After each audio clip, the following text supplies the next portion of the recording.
welcome you back to my channel, and in this stream I will be starting by rebuilding a vehicle, the Royal Crown, from my parking garage, and from there I'll be moving into the rebuild, not to rebuild, but from there I'll be moving into the salvaging of parts from said rebuild.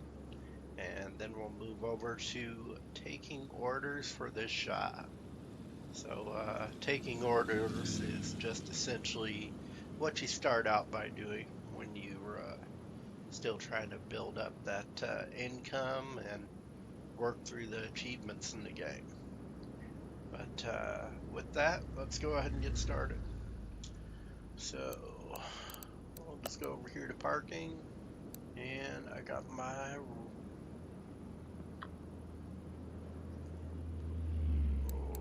what was that? I must have been thinking about the alcoholic beverage. The name of the vehicle is Royal Town. It's a 2009. I actually purchased it a while back ago from somewhere and never got to the rebuild process, so I figured we'll go ahead and do that now. So you can see a couple of those rims are a little off. We got a bolt on one of the rims that doesn't look too great, but the body's at 72, frame's at 62, parts at 31, and the interior is at 74. So with that, we'll start by taking it over to the car wash. At the car wash, yeah. Look at that water formulating on the ground. It's so realistic in this game. I mean, if you go back to titles such as Merlin back in the day, it was still being developed, but that was the first game I could remember where it was actually decently formed. For that, it was like San Andreas, where it was kind of half. You know, it really wasn't there yet. But let's go ahead and get started with the teardown process. So we'll go ahead and take off the body parts here. Then we'll go ahead and remove some parts from the engine bay just to clear it out. So once we get that engine removed, it'll be fully cleared out.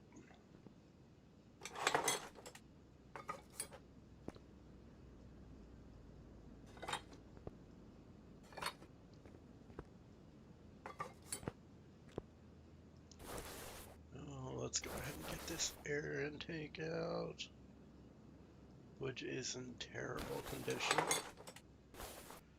Terrible. It's a bad intake. Bad intake. And a very bad intake. Bad intake. Alright. Got that. No ABS module, so just a pump there. No brake reservoir or steering fluid or washer fluid. Now we do have the fuse box here, but it is missing a lid. And whenever it's missing a lid, it's missing a fuse too. Which for the time being is not too relevant.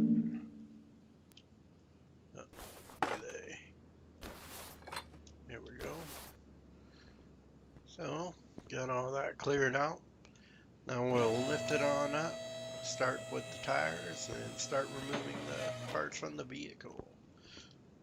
Excuse me. I cough.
So, as you guys know, if you've been watching the channel for a while, I have been in between jobs, and while being in between jobs, I've been working on building up this channel through this channel as well as my Twitch stream in hopes of becoming full-time. But just today, I interviewed for a position over in that great state of Florida, where they have beaches and essentially an entire area surrounding the beach that looks like utter paradise if you're from the Midwest. But I went ahead and interviewed for kind of an entry-level position down there just to get consolidated in the area and see where it goes from there. But they agreed to do the interview remotely. Within the interview call, though, it was very disrespectful, I would say. Previous to like a year ago, I'd never experienced anything like it, but not even a year ago. I mean, previous to, I'd say about 6 to 8 months ago, I'd never experienced anything like it. But no, you heard like people in the background saying all kinds of derogatory statements, such as the N-word. I mean, I am half black, but even I don't use that word. Out of the negative connotations as well as the history surrounding the word, I mean, and it was that, and then she would say quick remarks real quick in the middle of the conversation, like, you're gonna be homeless, and then get back to the interview call. So, it was like, what is wrong with these psychopaths? One, is what I would normally think, but I have been having vicious rumors spread around about me. Just the worst things you can imagine, really, that paint me out to be some kind of psychopathic killer. And for a person like me, very humble, but I'm very good at what I do, that being the help desk support. It's, always been very quiet, never talked to many people. Well, I mean, I know a lot of people in town, but that's only because I've worked with them.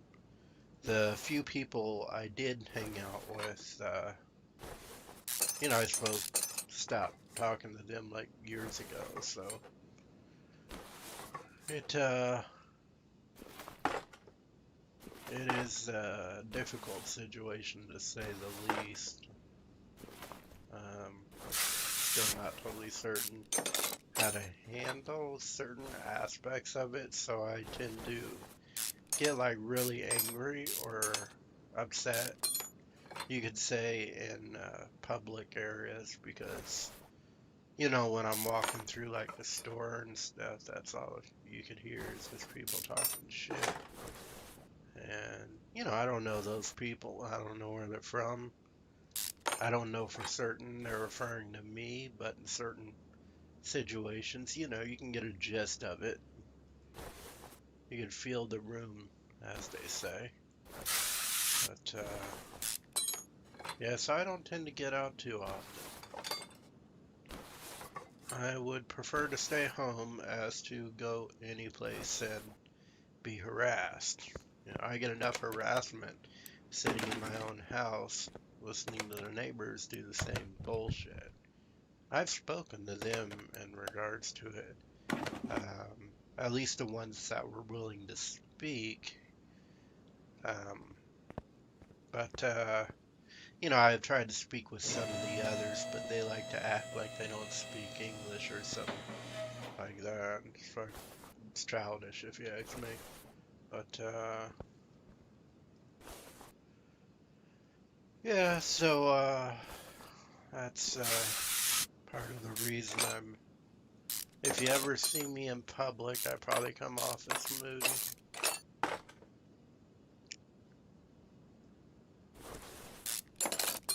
But the interview was nice. I did get a second interview scheduled for Monday, so that'll be occurring prior to doing my Twitch stream, which you'll find me on Mondays and Wednesdays from 1 p.m. to 4 p.m. So essentially the same time frame I do this on Fridays. Good game. Though I haven't played the recent rendition of it since they released the last expansion pack. Oh. Let's go ahead and get this up to specifications on the frame.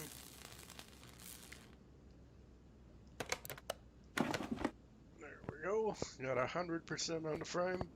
So now we can go ahead and put that brake disc on the lap to get that resurfaced and start the tear down of the engine. Starting with the engine cover, which reminds me, just yesterday I went to that 5-minute oil change place. They have them in different areas of the nation. Apparently we have one in Papillion, which I found out like last week sometime, so I figured I'd go up there for an oil change.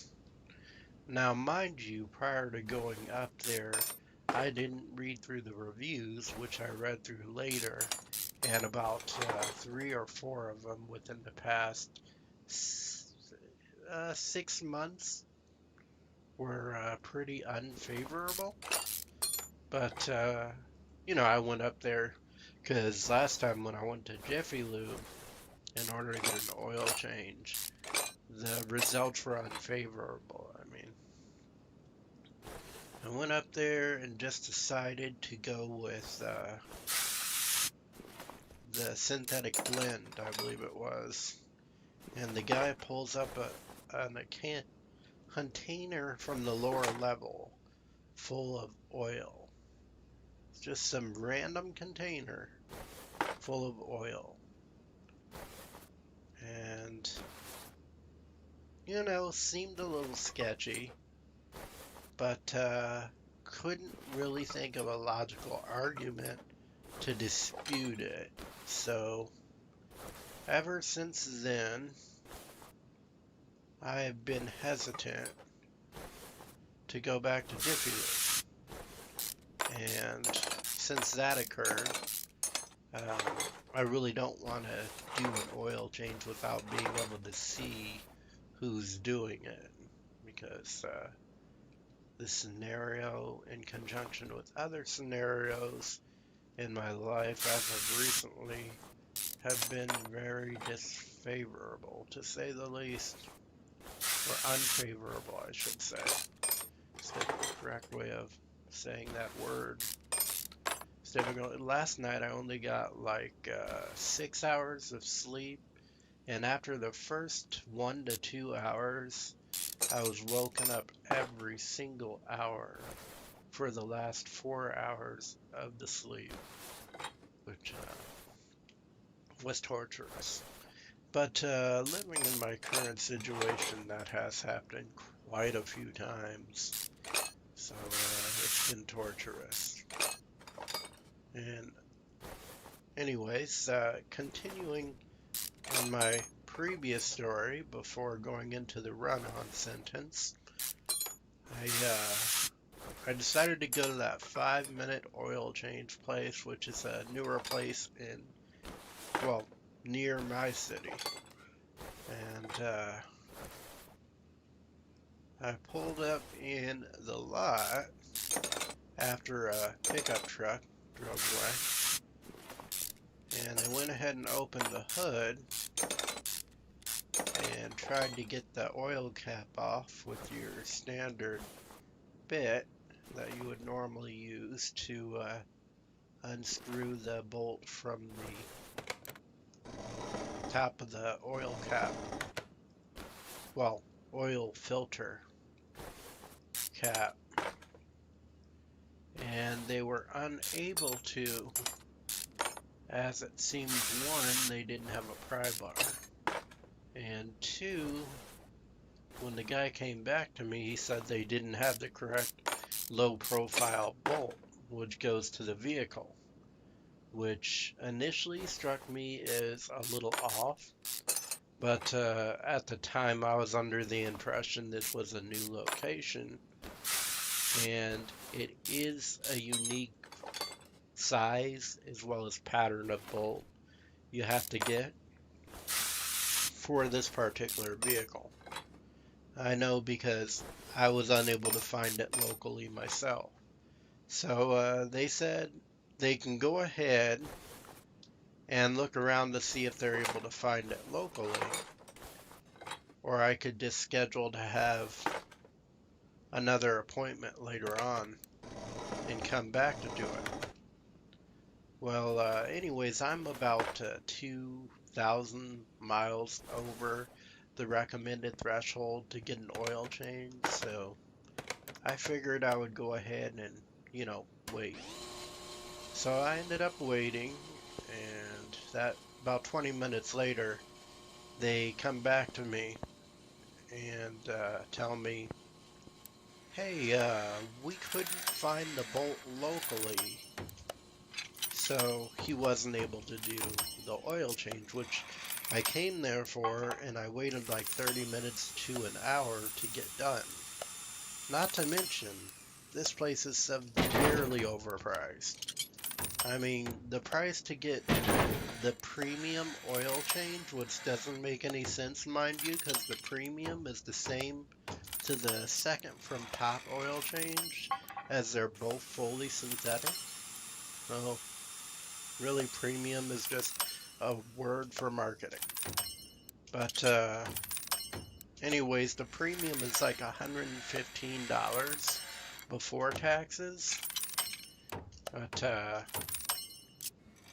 yeah, they did say they were going to give me a discount on the oil change, assuming they were able to find the bolt, which was, assumption we both made because it's a bolt. But they were unable to find the bolt,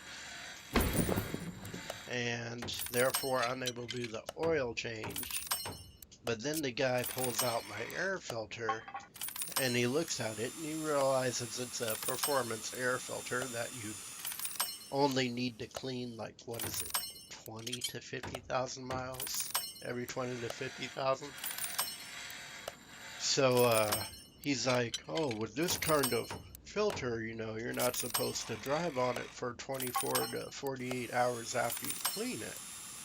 So I can go ahead and give you a free air filter, for the vehicle while you're waiting on it to dry, or, whatever process that would be, given he was unable to do the oil change, which was, subpar. I mean, I came there for an oil change. I'm not looking to get a performance air filter changed out for a shitty one for 2 days.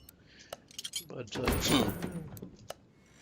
so I'm like, I thought about it and thought, maybe there's something else he can go ahead and do, and as exchange for not being able to do what they market. The only reason anybody goes there. But couldn't think of anything really. As I often can't when put on the spot. But so yeah, at that point I was just like, it happened. It is what it is. Really nothing you could say or do to make it better. I mean, it's just badly run shop. That's where we're at. So I just, okay, and drive away. And as I always do after I get any work done to my engine, I usually do this right outside the shop so I don't go anywhere prior to, taking a look at it. But given it was one of those shops that you have to drive in, park to get the oil change, and drive out, I just parked across the street in a parking lot in order to check on the work, because, they work in the garage where they change oil, so only expect so much. So went and checked it out, and it turns out they forgot to put on the engine cover. Surprise, surprise. So at this point, I was kind of frustrated, and the guy could tell when I drove up. You could always see it all over my face. But yeah, so I pulled up and I'm like, yeah, I'm gonna need my engine cover. And before I could finish the sentence, he said, yeah, if you just pull up, we could put that engine cover on, right? So I'm like, okay, just put the bloody thing on so I can get out of here. And they went ahead and put it on. And so I drove away again, went to get some groceries, finished my errands for that day. But after I did that, I got home and I was like, well, you know, they forgot to put it on, so I should probably check and make sure they didn't drain the oil or they didn't put it on incorrectly. And I went ahead and opened up that hood again, and guess what I found? Yeah, you guessed it. They did not put on the engine cover correctly. So, you know, at this point, I'm like, oh, they're retarded. So, you know, I'm like, I get frustrated. I say a few things just to myself, you know, no one nearby.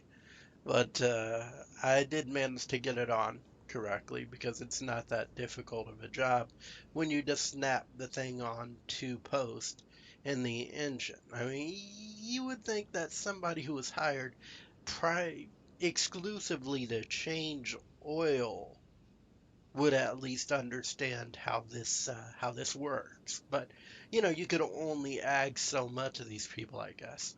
So not to be a dick, but you know, at a certain point, it's gonna piss anybody off. So yeah, with that, let's go ahead and look at these engines. So we do have a choice of different engines on this vehicle. Uh, we have the 14 dual overhead cam BFM or the 14 dual overhead cam turbocharger, which is the only two I would normally be interested in.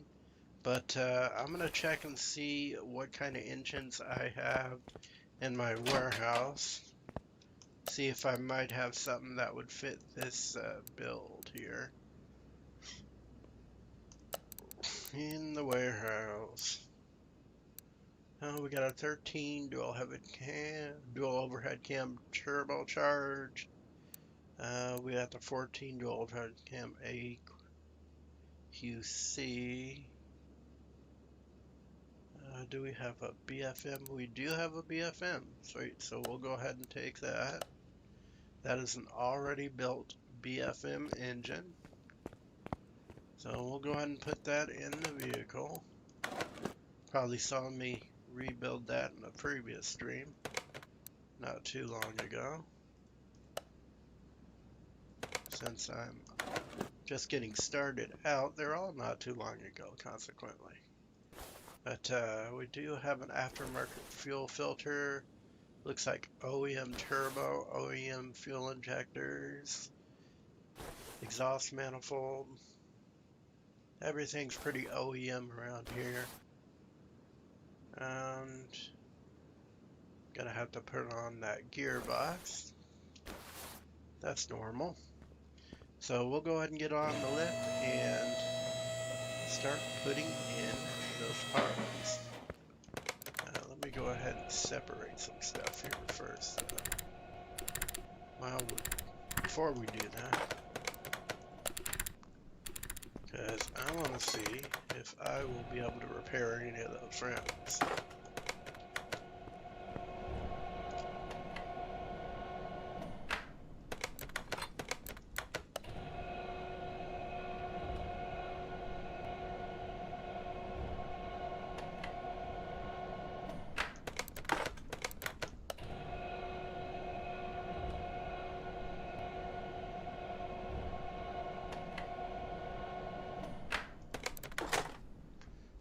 Alright, so I did go ahead and remove the tires from the rims, and I'm just going to go ahead and repair them.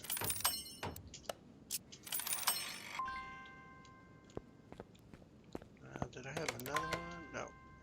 Only 3 of them were repairable, so go ahead and over here and start putting in the mechanical parts.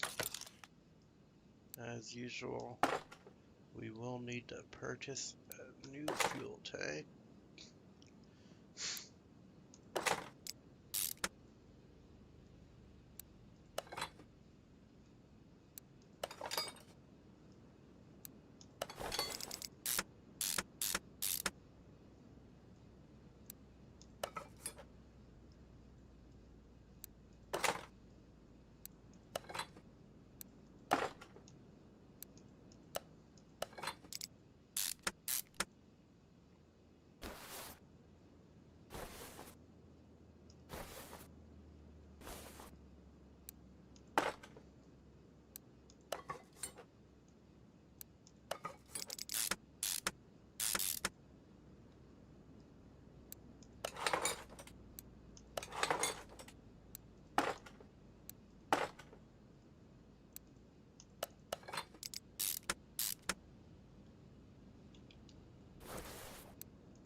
Yeah, so the reason I actually took it into the shop to get the oil changed instead of doing it myself is because the last time I attempted to do so, I was unable to get that bolt off of the oil filter itself, the compartment for it, even with a pry bar.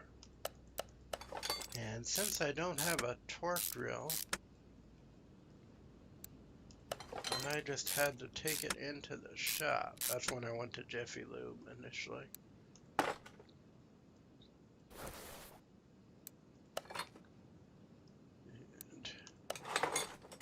that very same day I got started on the drive all the way down to Florida.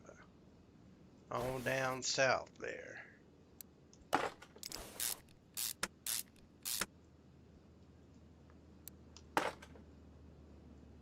Of which, at the time, and I shouldn't have retrospectively, but I was not planning on coming back.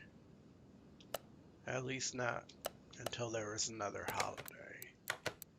Maybe at that point, but I did end up coming back after I suffered a small stroke from heat stroke. I was living in my car at the time and didn't think anything of the heat because it did kind of cool down at nighttime to around 60 degrees or so every night, even in the late summer. So, I didn't think much of it. But, yeah, it turns out that doesn't work out so well. Because in the daytime, you can't stop sweating from the moment you step outside. It is terrible humidity, which seems to draw it out of you. It draws everything out of you. Every piece of energy you may have thought you had. Every piece of moisture in the form of sweat. So really, you don't have a problem with the high sodium intake so much. You just have to stay hydrated.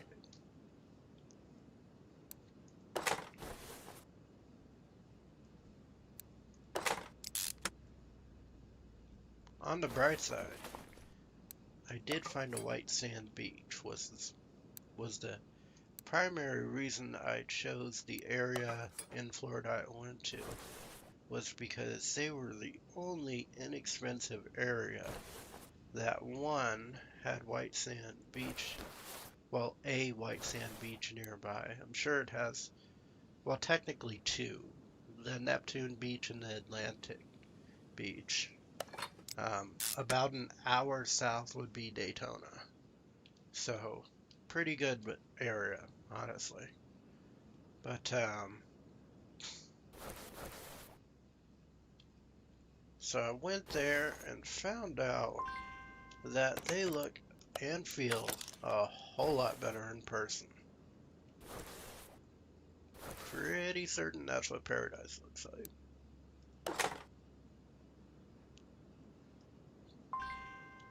And the ocean is endless.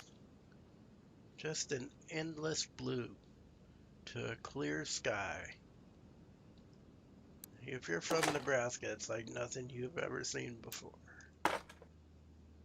And then you go into the parking area and you find out that thongs exist. And the first time you see those in person,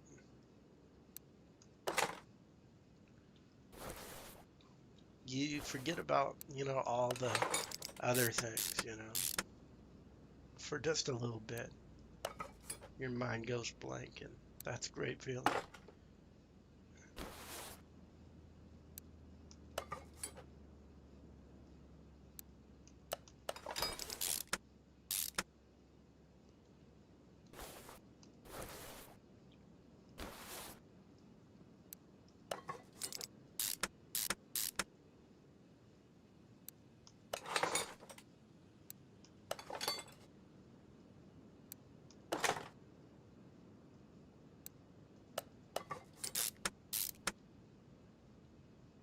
All right, well, I'm back.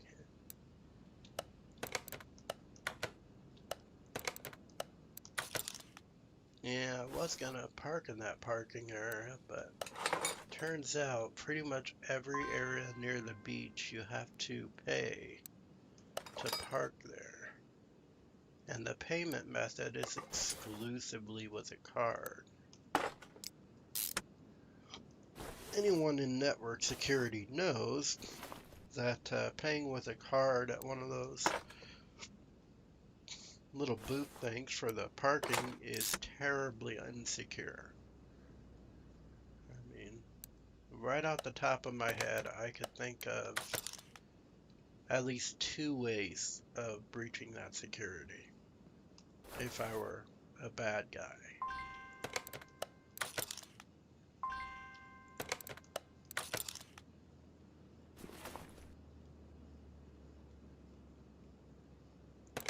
But thankfully to everyone around me, not me, because if I were a bad guy, I would at least have money. So there's that. But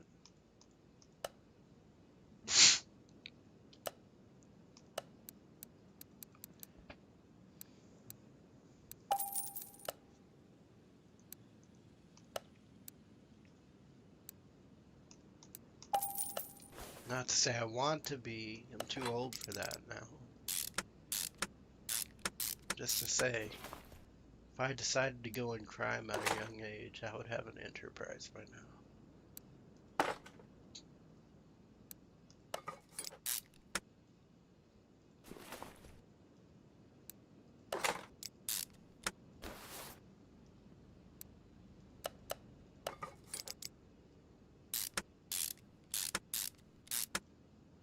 Or I'd be dead. More than likely dead. That seems to be the highest probable outcome, according to statistical means.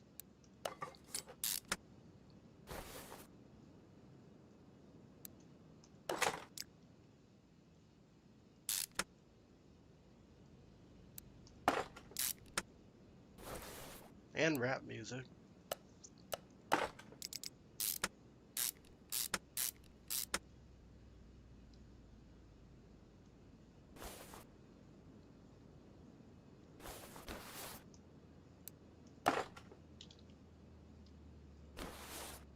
And most of those guys have experience in it, so. You know, listen to the ones that know.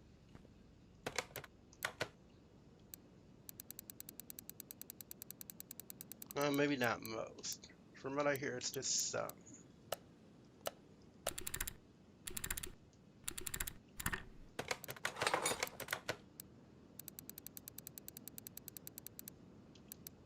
I like to listen to it in the gym, get y'all motivated. Yeah, that energy boost. So we do have 3 other rims, which means we will need to buy 1 rim. In order to buy said rim, I'm going to need to know what rim. Oh, let me just go ahead and add these to the list. And in order to add these, I will need to get the shock absorbers in. So we'll go ahead and put those in.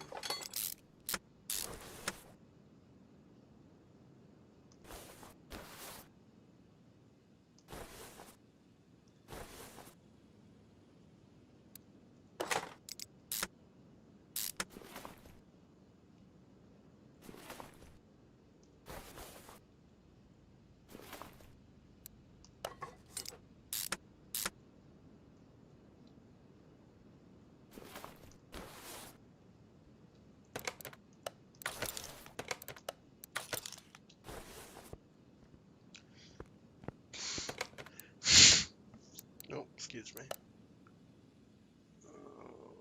15 classic 6. I'm just gonna need 1 of those on the 15. There we go. And classic 6 and all 4. What is that? 15, 65, 185. 65, 185. Funny thing is, if you read it completely backwards, that is the order you have to put it in order for it to go through properly. Because if you, the width is deemed by the profile and the size. So if you choose the width, you're not going to be able to necessarily get to the right one until you change the profile. And you have to get the size before you can change the profile, really. So read it backwards and you'll be able to choose it in order.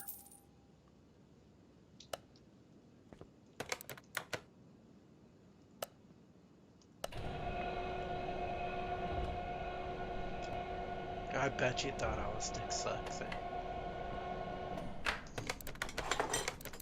I have a friend that is dyslexic. I mean, we don't really talk. Couldn't tell unless he said it. Until I took his training class and I realized how that works.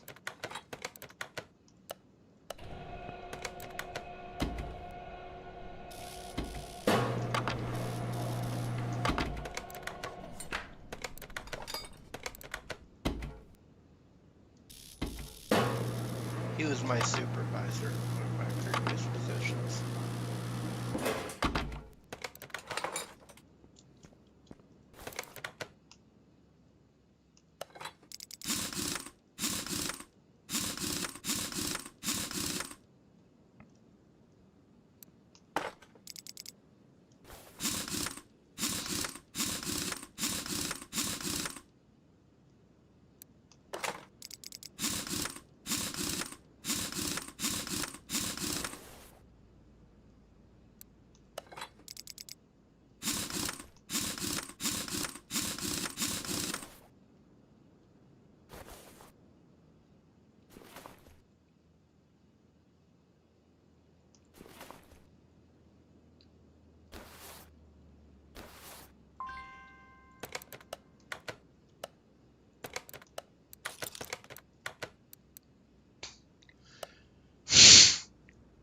Alright. My allergies are starting to come back now that the seasons are changing. It's like you're getting excited for the summer, then it's like, oh, you thought you forgot about us. Now suffer. Until you get the right antihistamines, which are really overpriced. Antihistamines, that is, and you feel a lot better.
Uh-oh. There's a spring sale going on at Steam for anybody interested.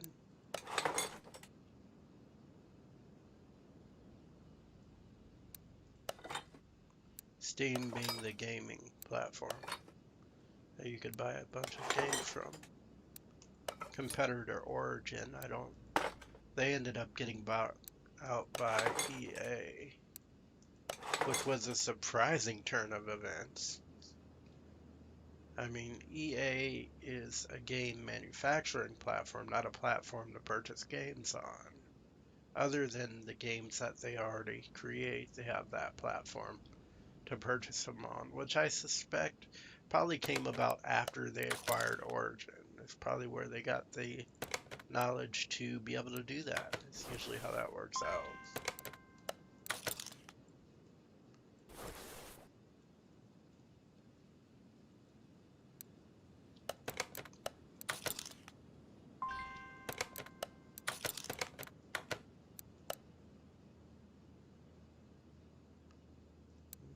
Air filter base.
That's the great thing about acquiring a company, is suddenly all their proprietary knowledge is no more longer proprietary exclusively to that company and their trading partners, but suddenly you get access to it all.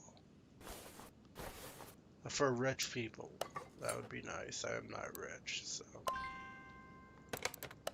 I mean, though, if I were rich, like really wealthy, I could think of one company in particular I'd want to buy for that purpose, but more than likely I'd just try to broker a deal with them first for access to that technology exclusively, and we would move forward from there. I would sign an NDA and everything.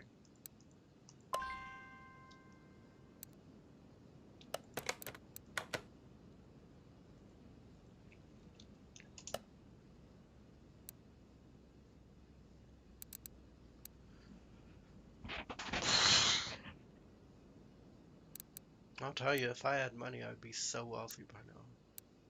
Takes money to make money. So many investment opportunities I've come across in my time that I knew were great investment opportunities in the time. That such as Google, for instance. I already knew that when that came about. PayPal, I knew when it came about. Um, Not really PayPal though, more the knowledge that they use to develop PayPal. That pretty much every payment platform uses today. You know, I would have been a multi-billionaire if I just had a little funds, or, you know, family that believed in anything I said or did. Given that about 80% of it has turned out to be factual. But, you know, never mind that. I mean, just ignore the history and the facts, you know, and just push your way on through. That's my family's motto. Just ignore the facts. Just keep fucking pushing. It's fucking ridiculous. And then they're like, "Oh wait, the facts are beating me. I gotta shut him down. I can't let him speak anymore." Oh no. Oh.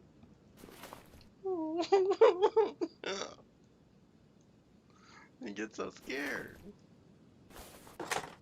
Like that 3-6 Mafia song. They get scared when it's hard. And it's, yeah. Minus the part where they said they got changed, but they're all tucked in. Because unlike them, I'm not a bad guy.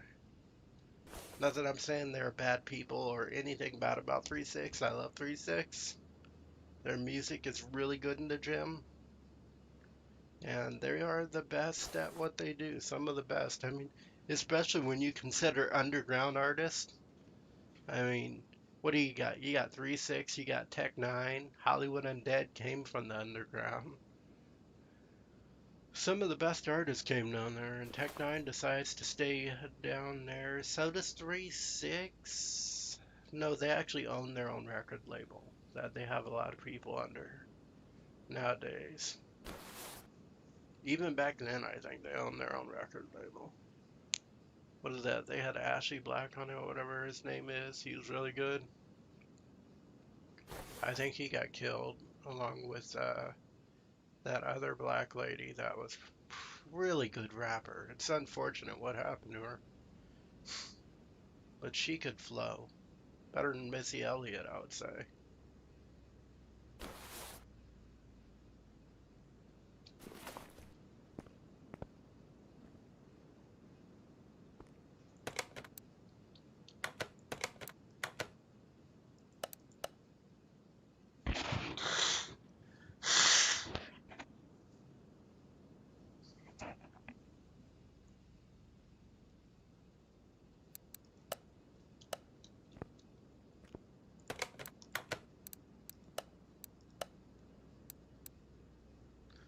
What I got? 2009 Crown Town. Crown to the town. We're taking this crown to town, you might say.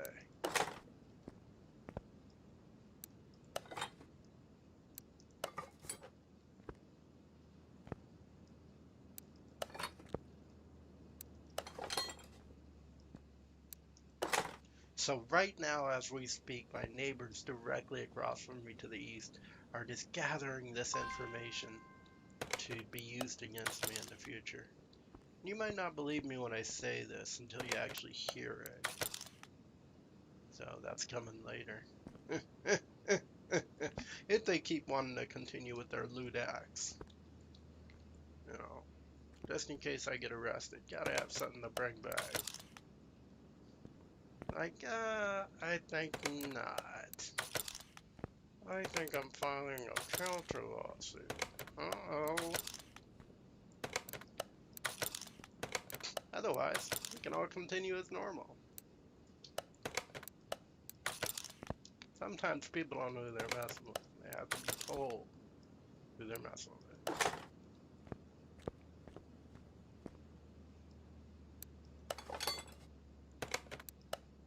So, you know, you gotta tell them.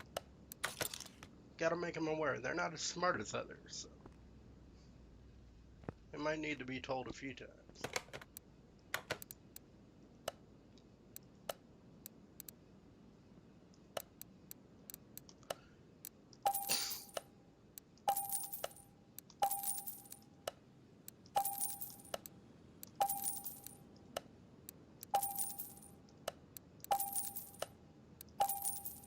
Pretty hard to build a case on me.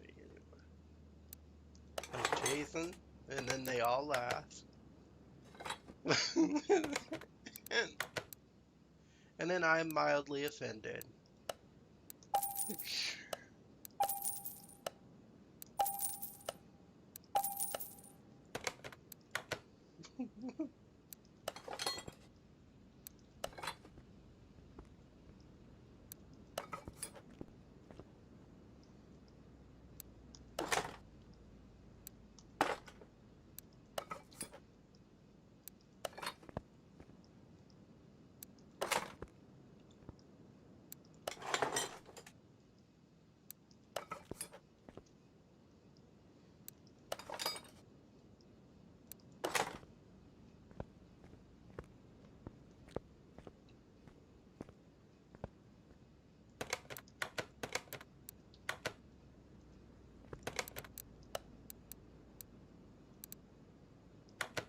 Alright, so I'm just going to move this out to the front of the garage in order to take out some of these parts in the vehicle and get them replaced, which at this point kind of seems unfortunate given they're in such good condition.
Oh yes, and I'm getting kicked out in the end of April if I can't get a job to pay rent. Which is understandable. I mean, I've been out of work for like a year now, and I've been living with my father. I have been paying for um,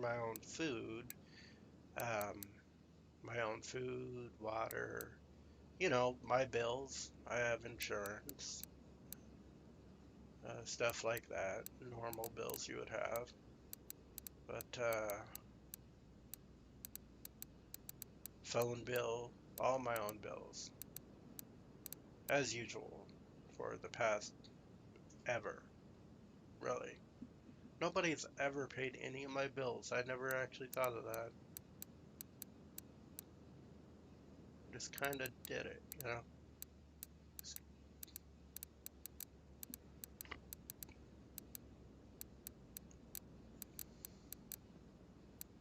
Hmm. You know what? I'm gonna go pink. Mm-hmm. What do you think of that?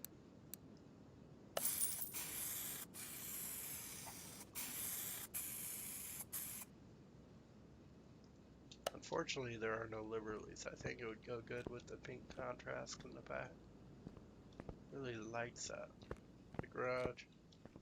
Never had a pink car before, never thought I would, but decided to get a little wild with this one. This on the dyno.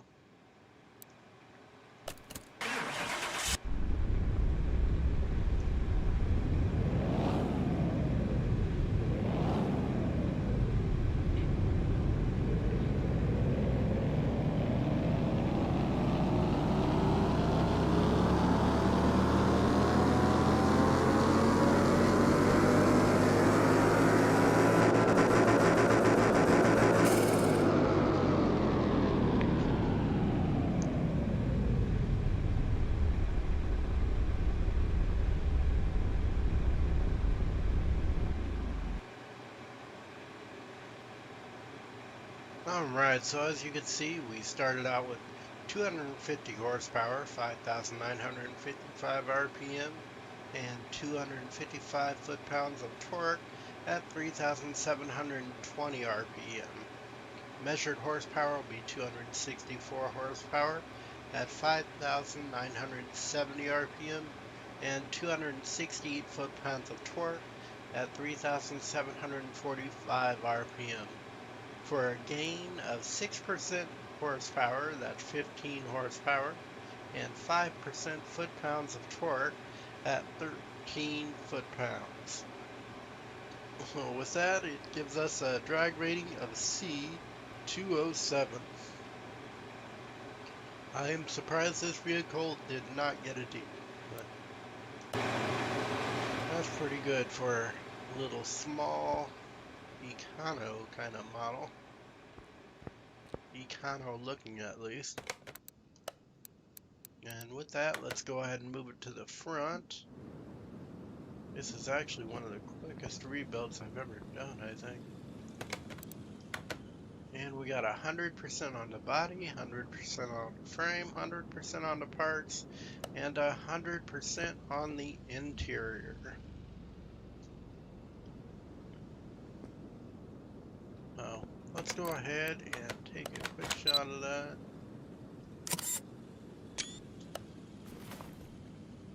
And with that, was this the town? I don't think we have another town in the parking garage, so I'm probably gonna have to keep it. You know, it's terrible. I can't make a profit off of it. But I have to own every car in this game.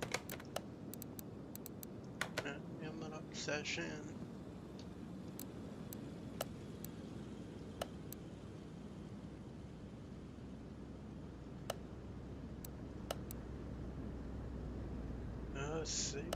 It's already rebuilt. I'm just looking through here and seeing what vehicles might need to be rebuilt. I think that Bolt Reptilia has yet to go on the dyno, so that's a possibility.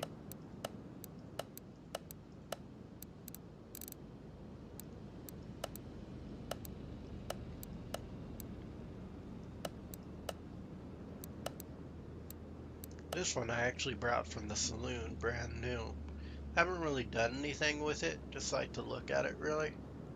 It's an F350. Engine is pretty simple in design. I think what's pretty cool about these bigger trucks is they have a lot of the parts that you would find on the older vehicles, especially in the back of them. It's very reminiscent of earlier times. But, Salem. And we got the Mach 1, super rare vehicle. Pretty proud of that one. See that V8 2-carb OHV supercharged? She's a nice one. I've taken it to the drag strip a time or two, I believe. It's got 855 horsepower with 1,174 foot-pounds of torque. A 558 drag rating. That's a nice one.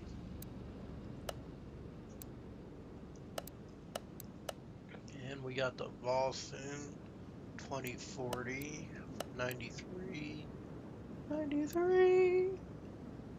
Apparently I'm trying to sing opera. That's a 96 Delray High Road. I believe we rebuilt that one. I actually like the wood finish there on the side. And the interior quarter panels of a vehicle similar to that in real life actually has some wood, like on the dashboard. The wood look. It's from the 80s. It's really, honestly, I thought it was before its time back in the 80s. I thought we would develop in a time where we appreciated the interior of vehicles more, like they did back then, but not so much, unfortunately. That kind of got thrown to the back, you know, in the economy kind of vehicles. I mean, the more expensive vehicles, like in the Bentley or the Rolls Royce, they still do that kind of stuff. They have cool nicks and whistles in the vehicle that kind of reminiscent of older times, I guess. But you got the Luxor that was sitting out in front of the shop for a while. That it's pink in the picture, but it's actually red. Just to be clear there. And we did a pimp job, as I would say, on this not too long ago, like 2 or 3 episodes ago on my channel and the videos there. We pimped that out. It turned out alright, I think. And we got the Sakura, that's a rare vehicle.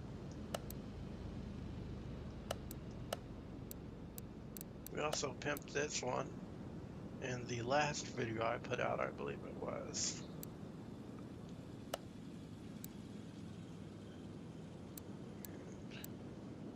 That looks like an old Cavalier.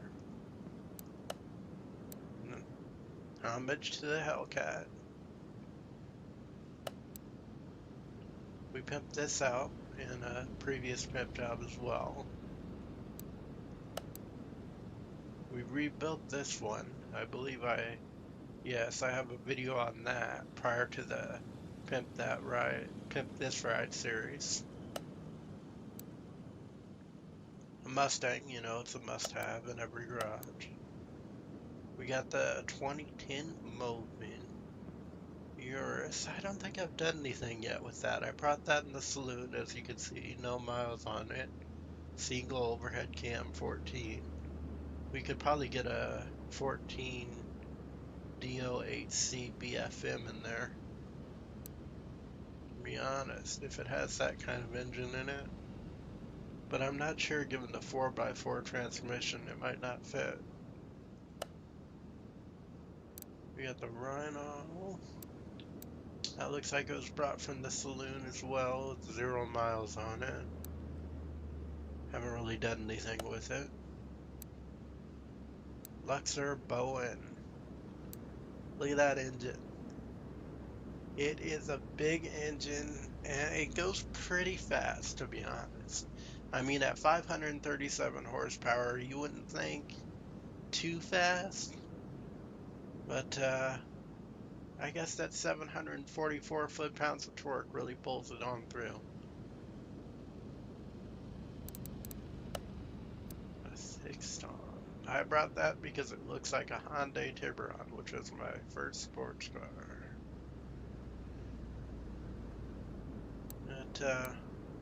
It was a fun one. You got this Elantra that looks like a Mini Cooper. Drives like one too.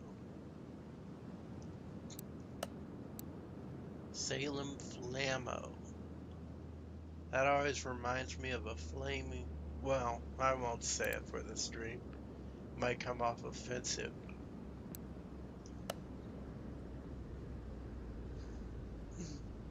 And the 95 Sakura. Terra, like Terrock Nor. Or Terra, the name for Earth. All the true nerds out there know what I'm talking about.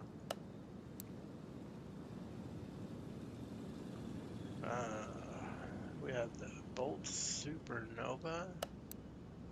Salem Spectra Fastback. We all know what that's a remake of. 565 horses, 782 foot-pounds of torque. Got our Chieftain Bandit and another Chieftain Bandit, which has more horsepower here.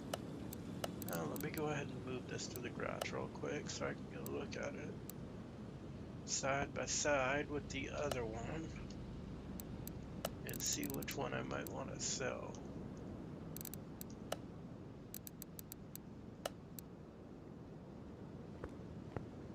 Oh, one of them's pimped. Ooh, well, I think our decision's clear.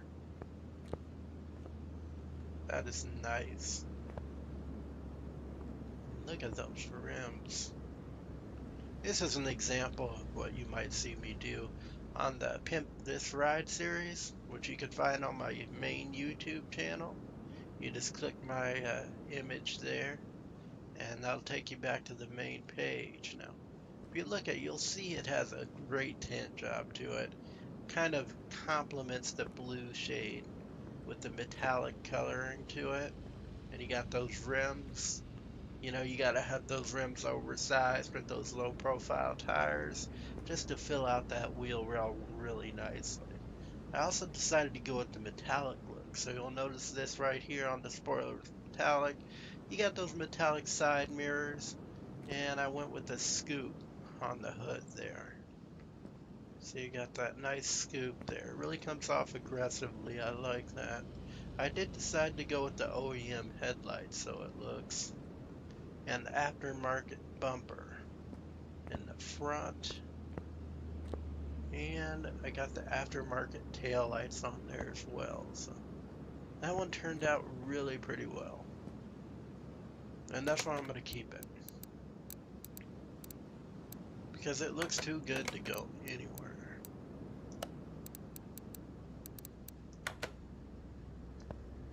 This one I do not want to sell either. I've always been a fan of this type of vehicle. Kind of looks like a Trans Am. It's just, it's nice. I mean, it's not pimped out, but it does have the racing tires on it. The classic 80s racing tires, real fat. You got that 500 on the side. When you open up that hood, I got a custom yellow. Oof. Custom yellow hood.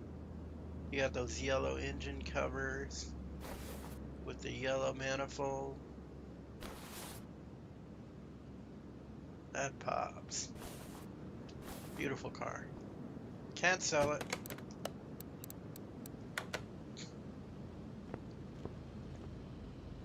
And you see my Cuda over here. We went over this before on stream. It's a beautiful metallic yellow. I don't have any other cars that are colored just like this one. But if you look inside here, you got that wooden steering wheel. It's kind of a touch of that pimp in it, you know, with that wooden steering wheel. But then you look over here at the hood and you're like, oh. You get that opening in the hood with the dual overhead cam coming right through it. Big engine, of course. You gotta have that big block in there. It's beautiful. You got that big old spoiler. Biggest spoiler you'll find on any vehicle. That's the Tempest Magnum.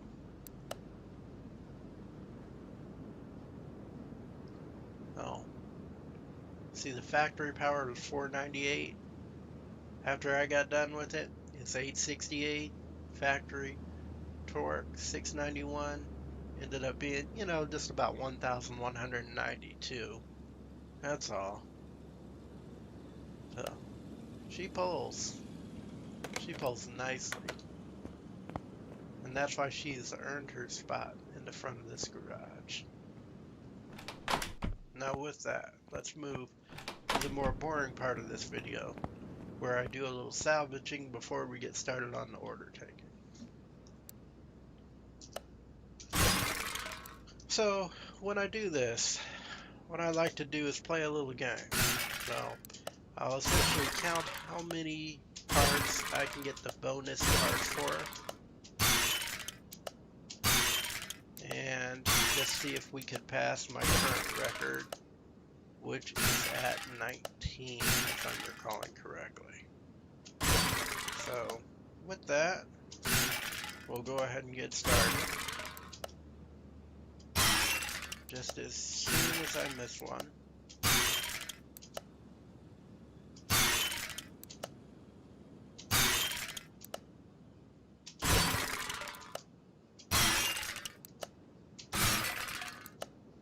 Alright, 1, 2, back to 1, and right back to 1, 2, 3, and we're at 1 again,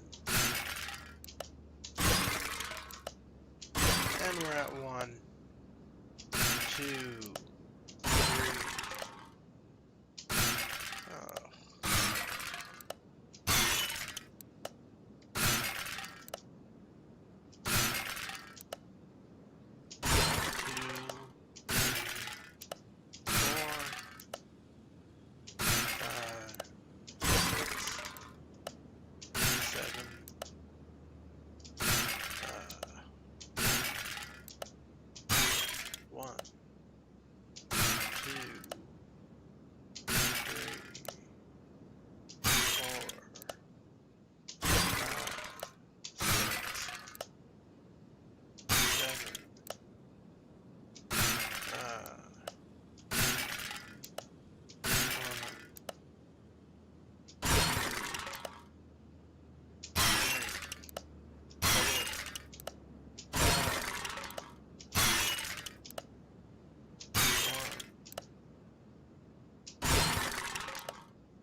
2, 3,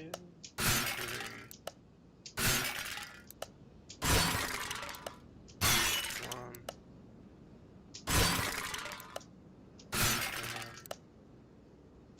2,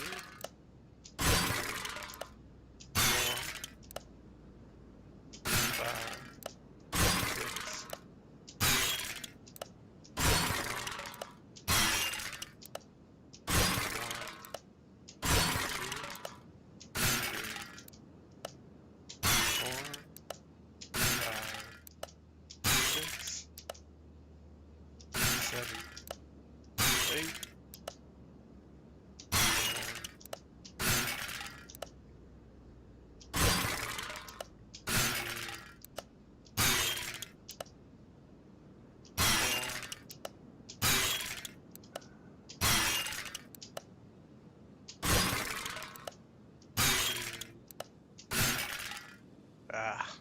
well, there you go. Not much sleep, not any new score, you know. But with that, let me just make sure we got all those brake discs repaired real quick. We do, and we took that one off. Go ahead and close that up there. And let's just step outside for a second and grab something to drink. Looking out at the street there. Just imagine we're in Nevada.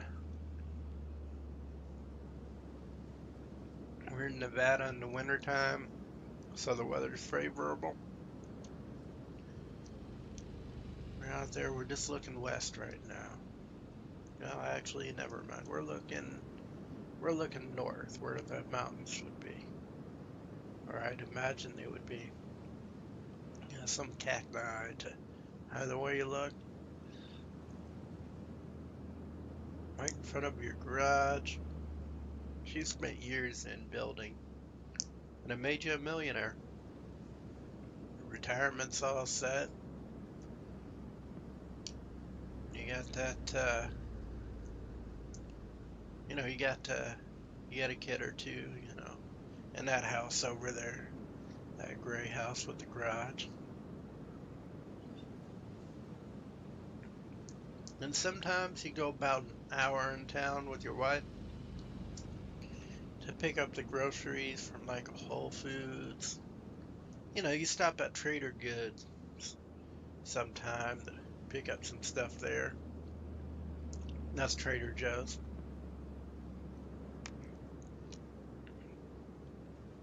And then you just make that desert ride back to your house where you have your individual propane tank. Obviously, you have your plumbing. You had that customly done, you know, to your house because there was not any other houses out here. So you had to have that custom. That was very expensive, but you decided to pay the extra cost just to have a house right next to the garage. Because previous to that, you would have to travel an hour into town to get back home, you know, each night. After a while, you know, with the kids, the dog, the wife, that became burdensome. So you decided to move the house right next door after expanding your property ownership for the garage. And therefore, you only have to worry about property taxes for the shop and not necessarily residential. You know, one of those loopholes you got away with. Good state laws, I guess. Sometimes you have the kids go outside and you teach them how to get water from the cacti. They uh they like that, you know. It's nice while they're young, you know. It's too bad when they grow old and turn ungrateful pains. But you know, it's nice while they're young, and you know, at nighttime they can run around and play with the dog. The sun goes down, you don't have to worry about any crime. Really not much pollution. It's great. But with that, let's get back into the shop. You know, we got some orders to take.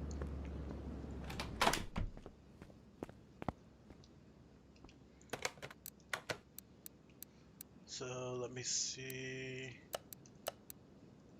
We got this one, about 12 seconds left. We'll go ahead and take that. And 19 seconds left. We'll grab that too. Let's move this, looking like the Cobra, into the garage. Shelby Cobra is what that looks like. We'll move this to B. Ford Victoria is what that looks like. But with that, open up this kind of bad design for a hood, but probably helps with the wind resistance, I would imagine. In either case, let's go over here, see what we need. Just a standard brake job. Which, if you need to know how to do that, you know, just a quick overview, you could always find that in my YouTube short series. Check it out today. It's got some cool videos in there. We'll put that on the lift, and while that's getting up there, let's see what needs done on here. This also has brake problems. Right off the bat, I can tell you that module needs replaced. So we'll replace that.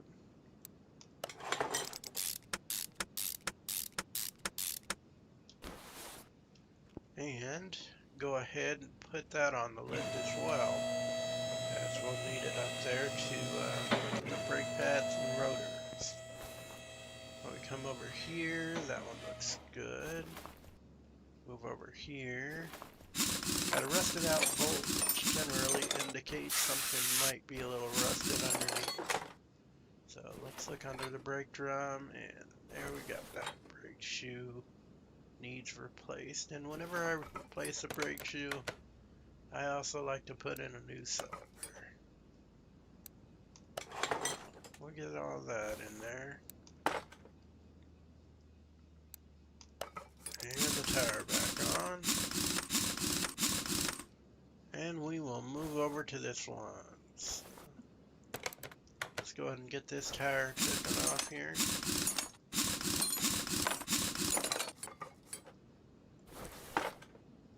And we'll take off that brake shoe and the cylinder. Get those replaced with new ones.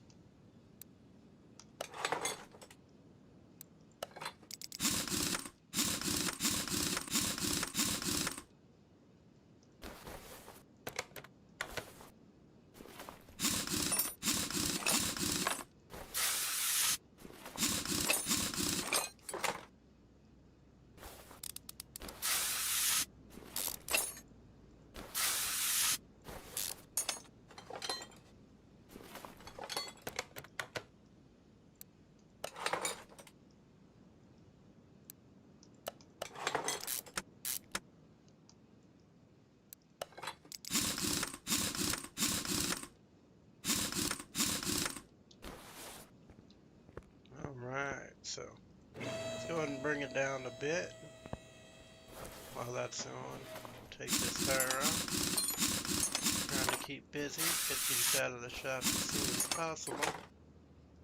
And we might as well take off the caliper and the brake pad along with it.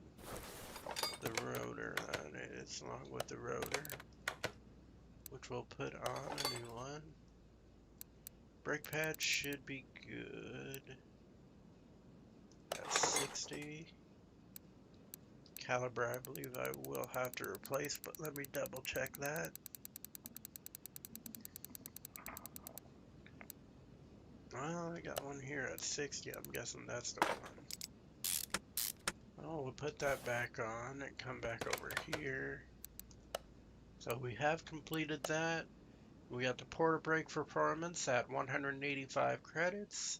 Task bonus of 22, job bonus of 45, total payout of 252 in credits. So we'll go ahead and take that and put this tire back on here and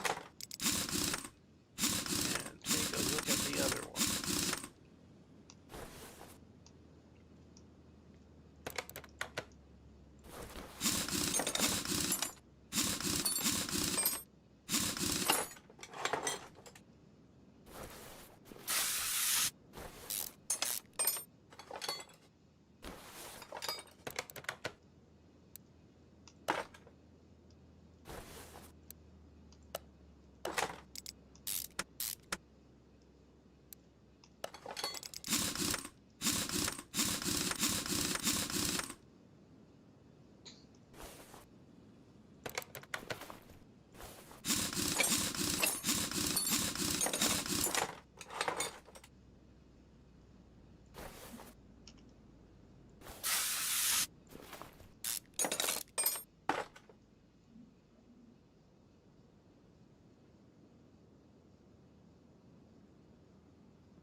I think I might have heard someone knocking on the door, just opening up my camera feed real quick.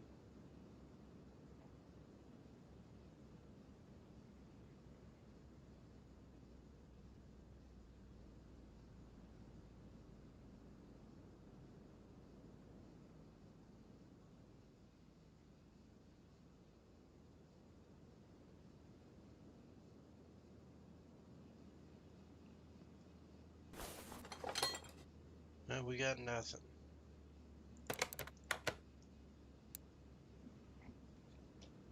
Nice to have those in the door, or honestly, all around the vehicle.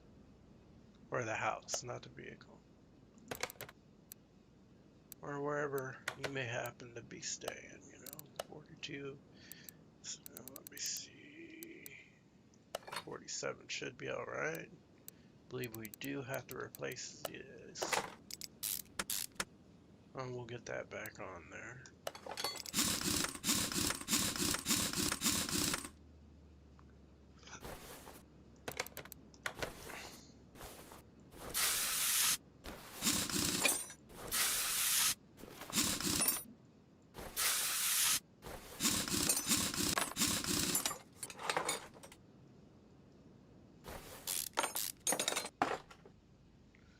And that caliber needs replacing.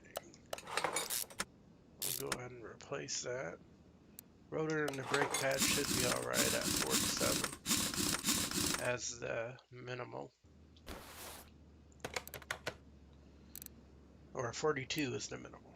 But we have the brake problems at 990 credits, tax bonus of 246 credits, job bonus of 247 credits, and the total payout of 1,483 credits, which is a lot more than the Cobra lookalike.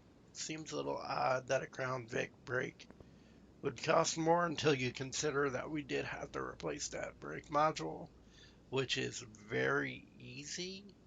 So I don't know where the cost comes from. But in either case, let's see what's running low. Here we got this at 7 seconds. Pick that up real quick. And this at 11 seconds. So we'll go ahead and pick that up. That looks like a Crown Vic Sheriff's Cruiser. Somebody must have brought it on auction, given the condition.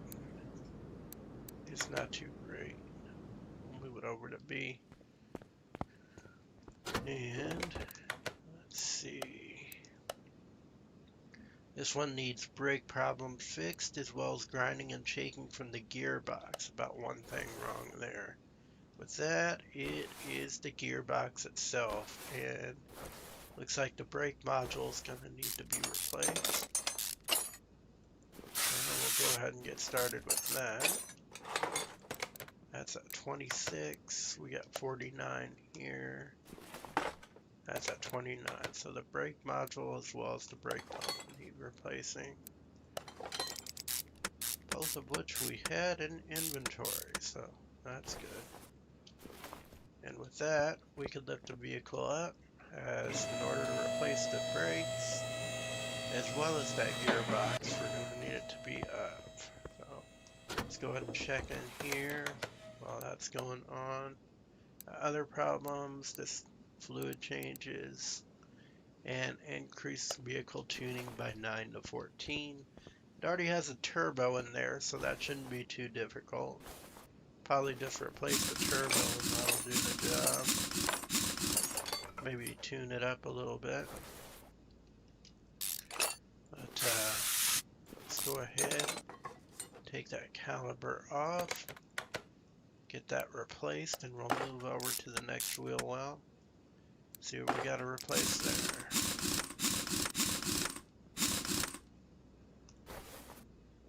Looks like the rotor needs replacing on this one.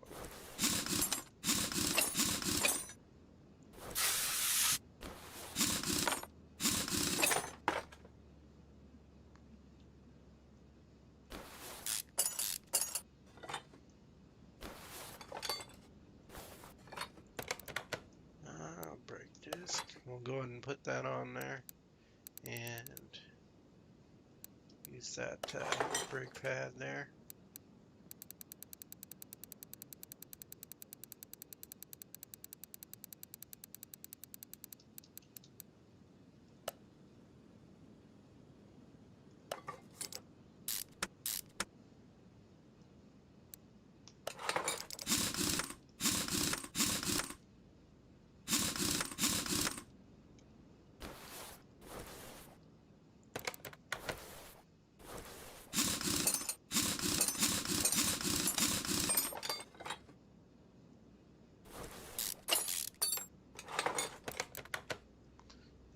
get that caliber in place.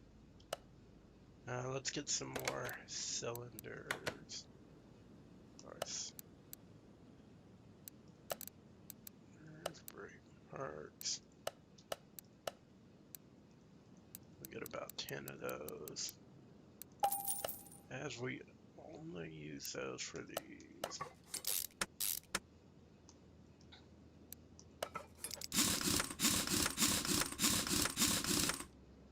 Let me see, did we? No, we didn't.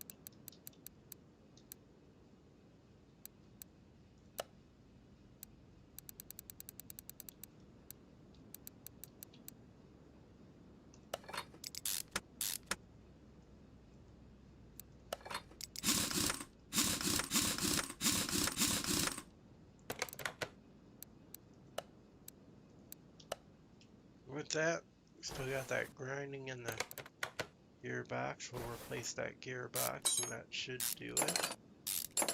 Should get a decent payout for this, as that is a bigger part that does require other parts to be removed in order to get to it.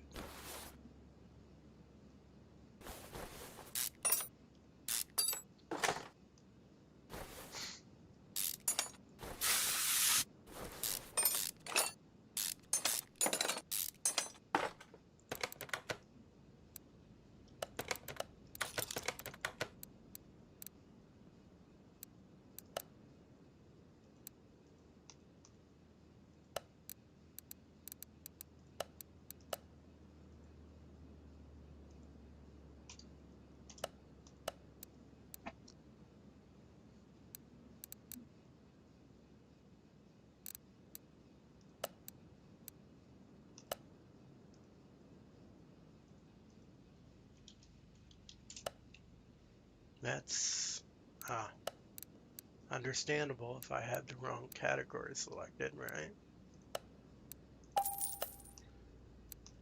There we go.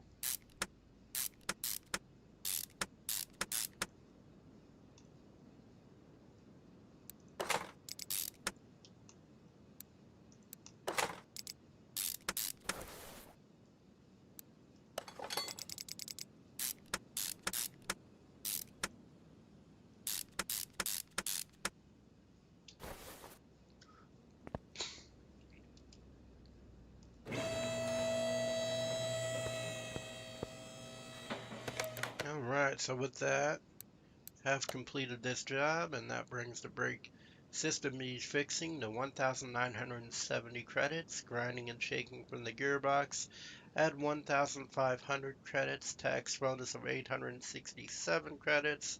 Job bonus of 1,242 credits, for a total payout of 5,579 credits. So we'll go ahead and finish that and move over here. Now this one needed some fluids changed, so we'll start with the coolant fluid, and then we'll drain the windshield wiper fluid, and if I'm not mistaken, we also needed to drain the brake fluid, right? Windshield wiper, coolant, yeah, and brake fluid.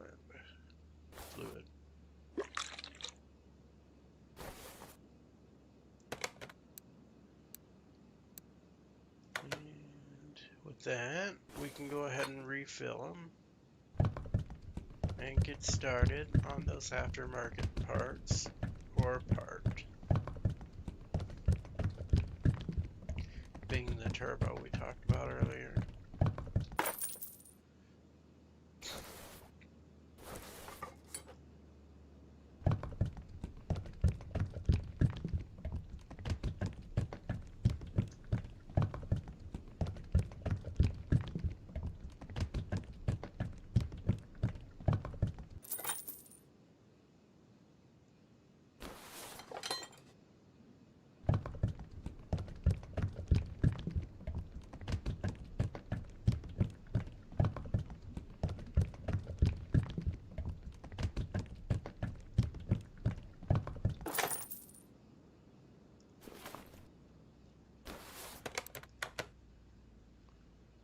increase tuning by 9 to 14%. So that ends up, it was not a turbo after all, and just looked a lot like one, as it's a throttle with a design I have never seen before. That is a weird looking throttle. So let's go ahead and add that, and we'll add these fuel rails, as those generally bring in a notable amount of horsepower. Notable is the word. Words are hard to say sometimes.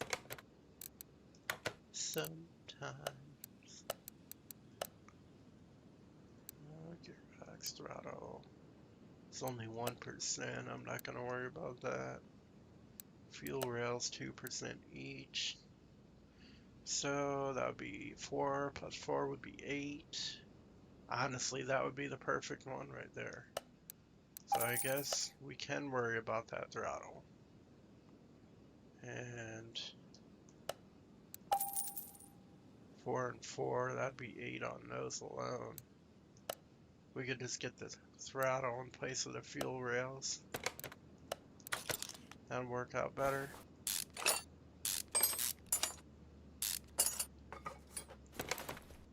So we're just going to replace the throttle and both of those manifolds. We'll get that put in here. That should bring us to exactly 9% increase in horsepower.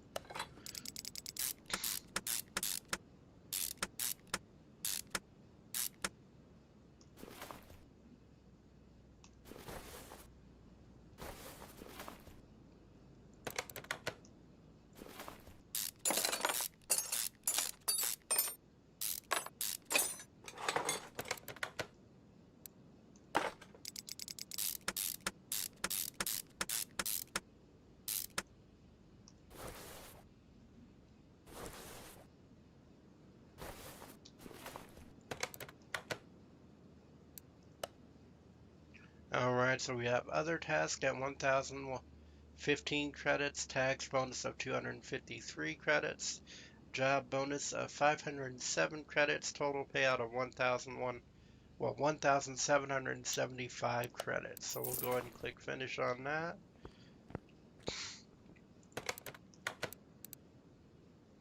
And let's go ahead and get started here.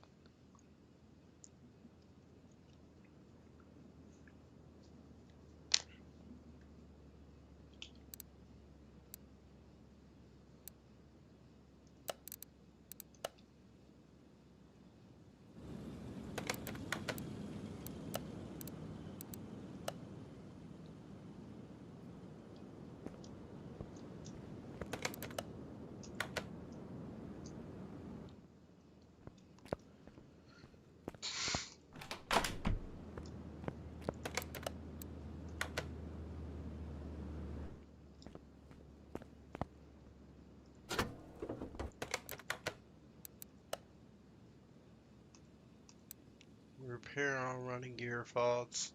Knocking sound coming from suspension. Car is hard to control. Brake system needs fixing. Loud exhaust. Driver struggling to find gears, and gearbox shifts rough. So we'll go ahead and take care of those issues here. Let's start with the brake issues. Probably move over to the gearbox from there. What the brake issues are glaring. So we'll get to those first.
Couldn't help but get to that. It's just staring me right in the face.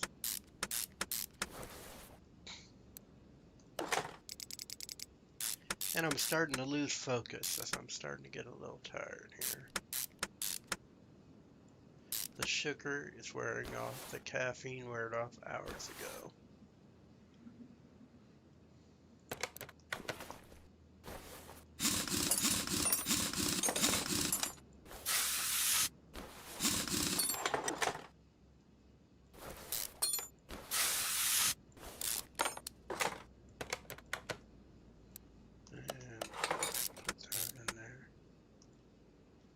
I was unable to take a nap earlier because I kept waking up every 15 minutes.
Oh, don't want the red one.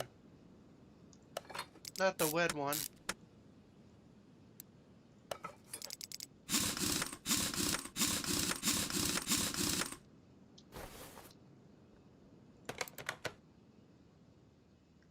Here are running gears. Sound coming from the suspension and hard to control. So we got the lower suspension arm and the shock absorber going to need to be replaced.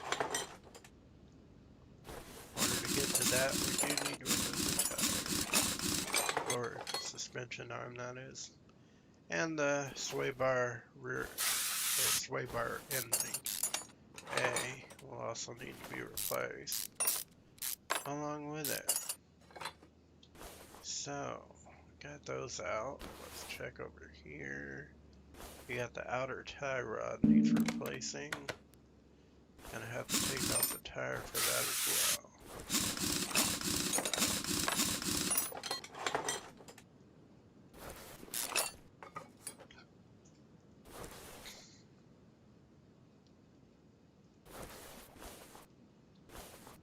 Alright, so let's separate that double wishbone shock absorber. That front spring, front shock absorber cap are good.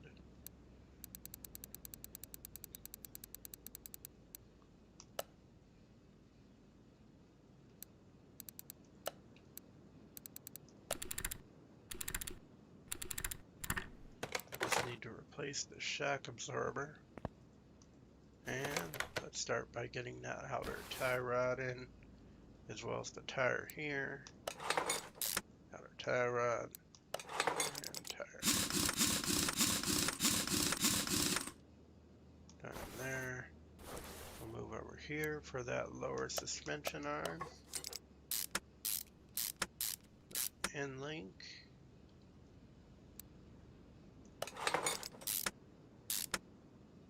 And the shock absorber. And we'll put that tire back on. With any luck, that should resolve the problem. So, bring that down. Take a look at this. Now repair all gearbox faults, grinding and shaking gearbox, gear slipping, repair body damage. Well, let's move over here. Everything's repaired.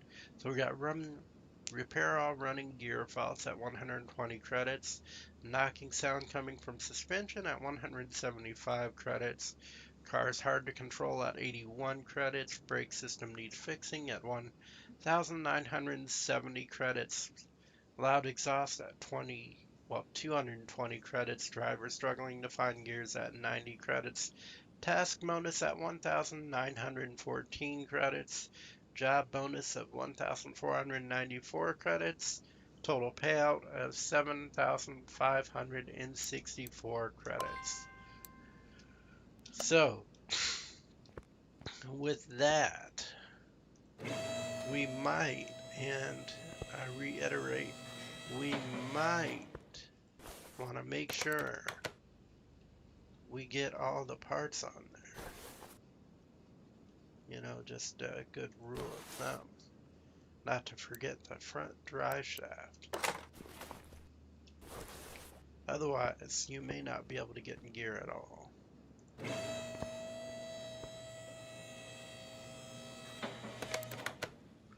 So we'll go ahead and finish that. Oh, you know, you might also need a starter.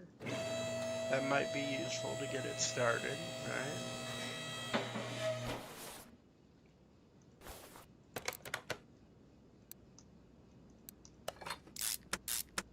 There we go.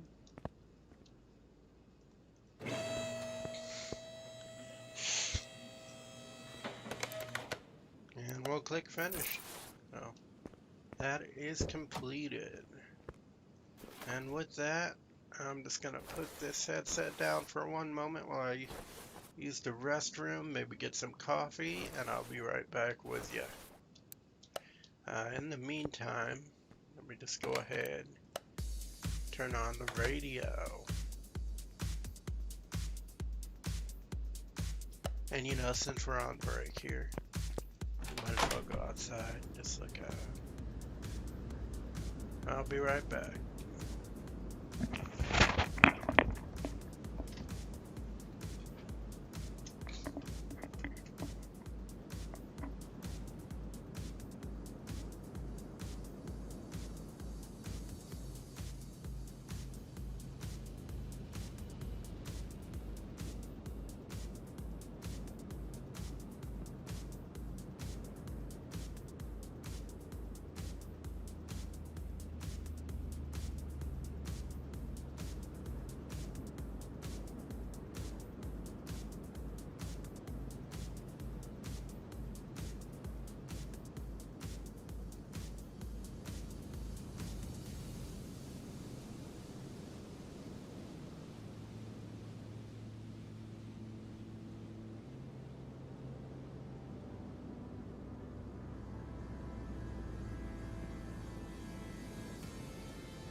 Alright, I'm back here. Break's over. Gonna back into the shop here. Turn off that. We'll get back to work. Let's see what we have here. Gearbox shifting. We'll get started with the gears here. We get the vehicle lifted up. Oh, super car. Ever so. I wonder what that's a remake of. Ferrari. Fur to the raw to the E. Raw.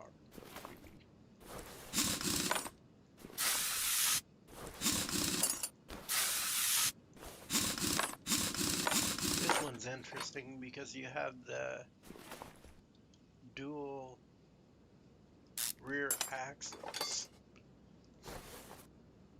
on the vehicle connected to the transmission. It's usually an engine type you find in the front, and two, if it is an engine type you find, it's always low horsepower type. But with this one, it has a great deal of horsepower, and it still maintains this type of engine, which is very unique in and of itself. If I could, I would offer to purchase this vehicle from it. They gave us that option, which hopefully future versions do. Maybe they'll see this stream and be like, oh, that's a great idea. We should do that. And to that, I would agree.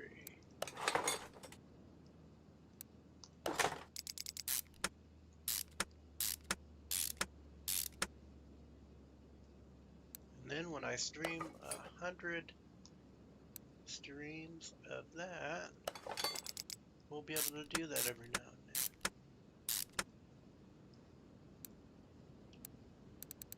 Well, 100 videos in total. Not just streams, really. It would be 100 videos. That's about as many videos as I was looking to go ahead and stream of this game before I move on to the next one on my YouTube channel anyway. Probably streaming less of that on my Twitch platform. So 42, got everything repaired. We just need to move to the body now.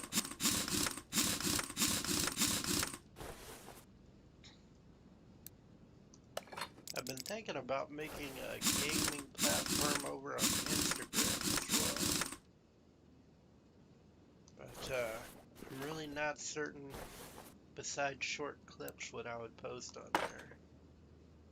So, if you guys have any ideas, I would love to hear them.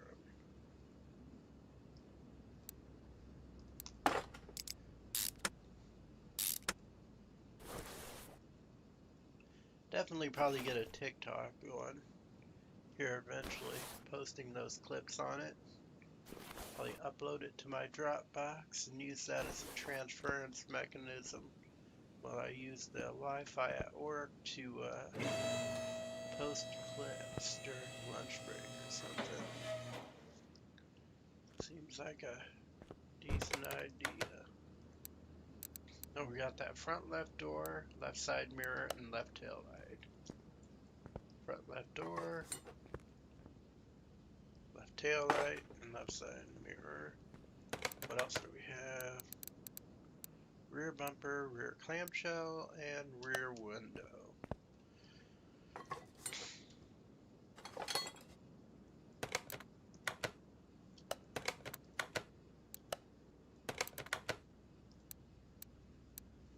Rear window, rear tail light.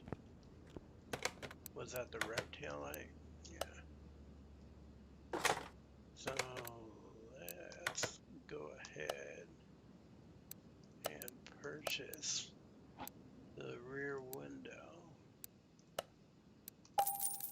both of those tail lights, as well as the left driver's side window.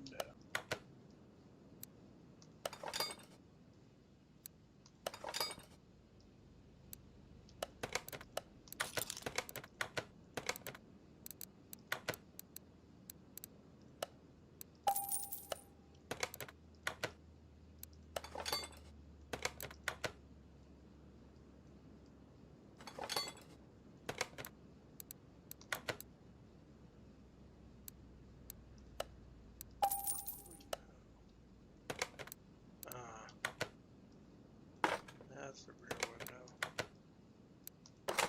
Well, might as well replace this on the house. Needed replacement, and the engine looks a lot better with it.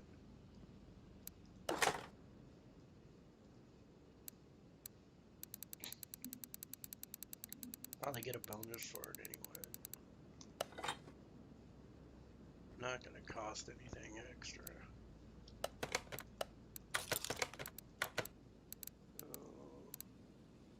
Right door, front, left door.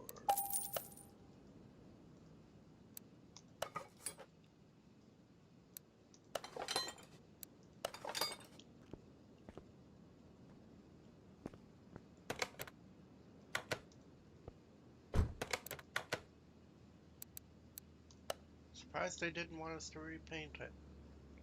But in either case, you got repair all gear faults at 438 credits, grinding and shaking from gearbox at 2,350 credits, gearbox keeps slipping at 5,000 credits, repair damaged body panels at 10,755 credits, task bonus of 3,991 credits, job bonus of 7,234 credits, total payout of 25,268 credits. So click finish on that.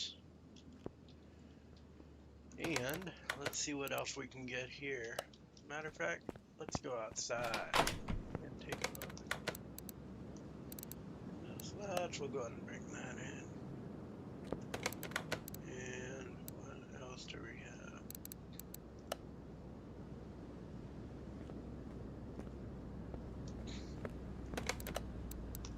Put that on lift 1.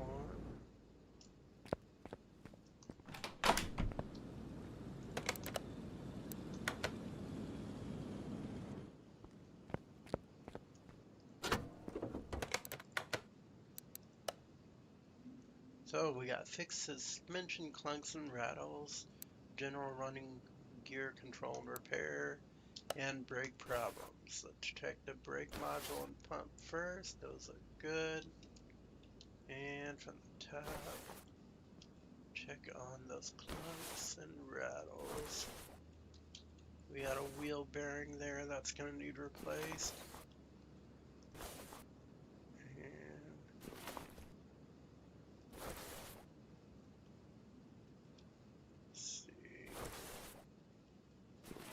Not seeing anything other than a brake issue in the back there, so go ahead and lift that up.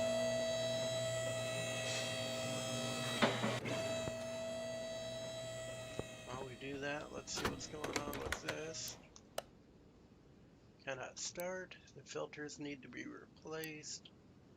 Yeah, find and fix all engine problems. Brake system needs fixing. Car is loud. Find and fix gearbox problems. Transmission is noisy. So that is going to be quite a lot. This one, however, should not take too long. That caliber is about the only thing that's still good in there. Even the wheel hub bearing needs replacing.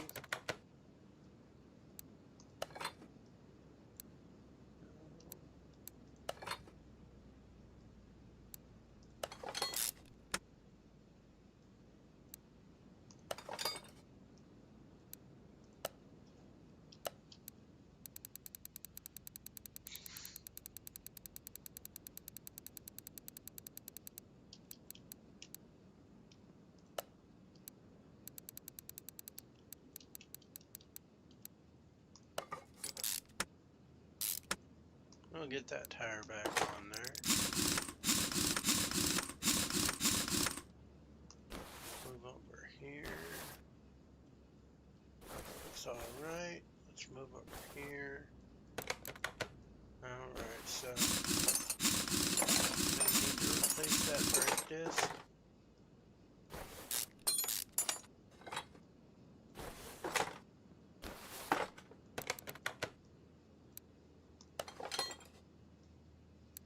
And the brake pads.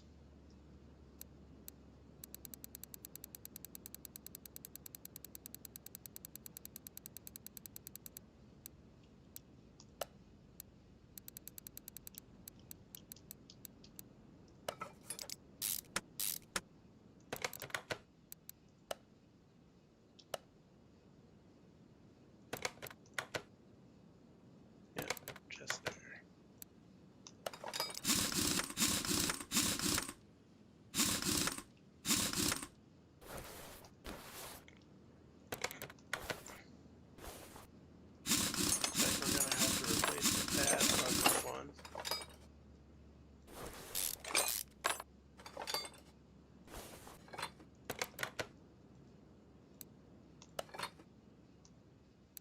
And everything else should be good.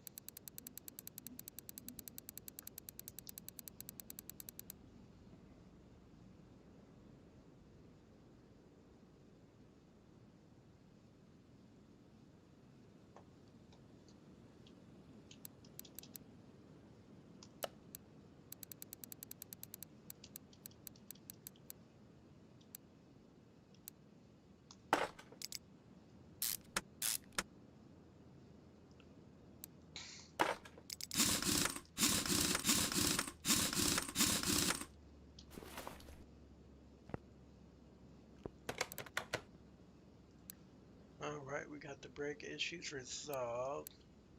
One of the running gear issues resolved. We still got those suspension clunks and rattles going on that I think I might have saw back there. Let me try something out here.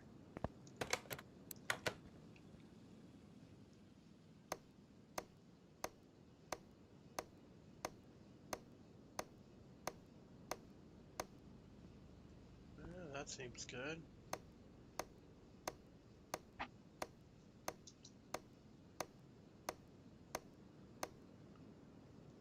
Oh, the wheel hub. Should have saw that.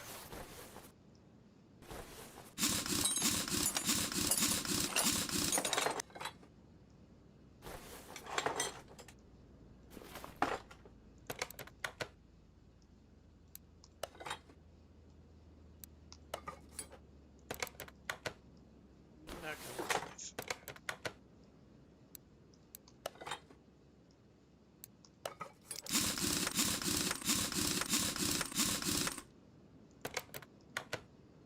That'll fix the clunks and rattles. Now we can move over to the gear issue. Got an idea that's probably not going to work.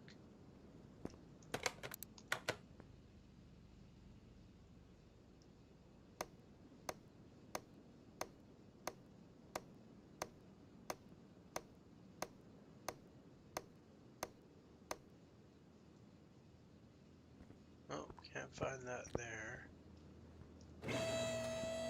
So, with that, let's go ahead and run the compression test.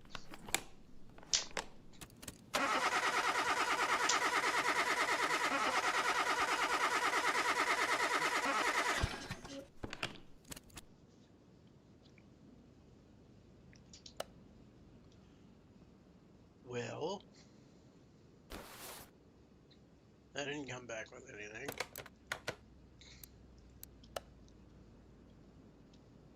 Here's one of those difficult ones. Now we have one bolt rusted there, which does kind of hint at the possibility of something going on there. Let's check. What year is this? Alright, good. Should be able to use the OBD scanner on this year. See if it picks up anything.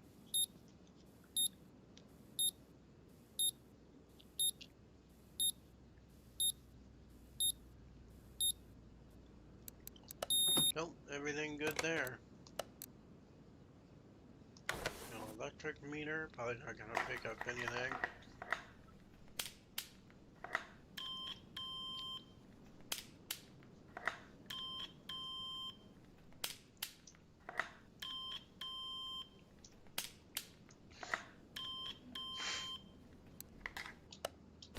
Alright, let's just take it on a test path real quick. See if there's anything that might pop up there before we start the gearbox.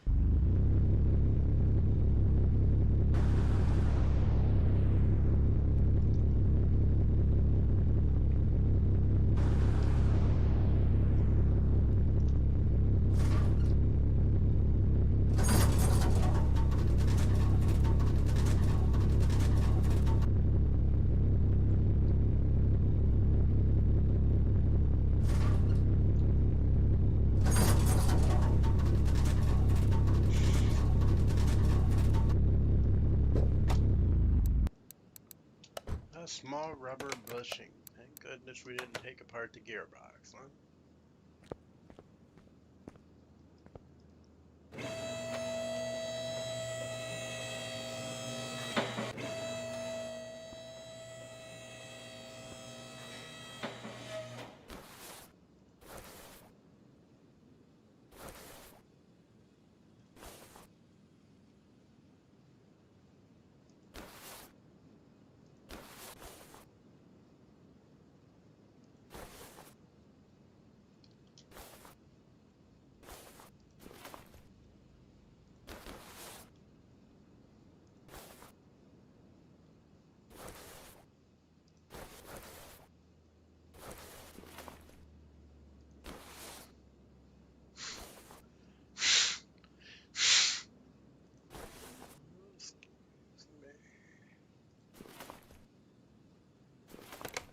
Alright, can't see it there.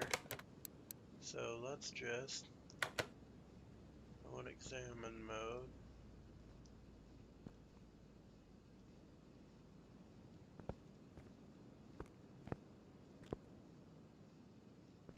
Bring the vehicle down a bit here. And go back in there so we can see the top, which will allow us to see all the bushings and the cross arms. What I'll call them. Looks like the upper suspension arm bushing and the rear suspension.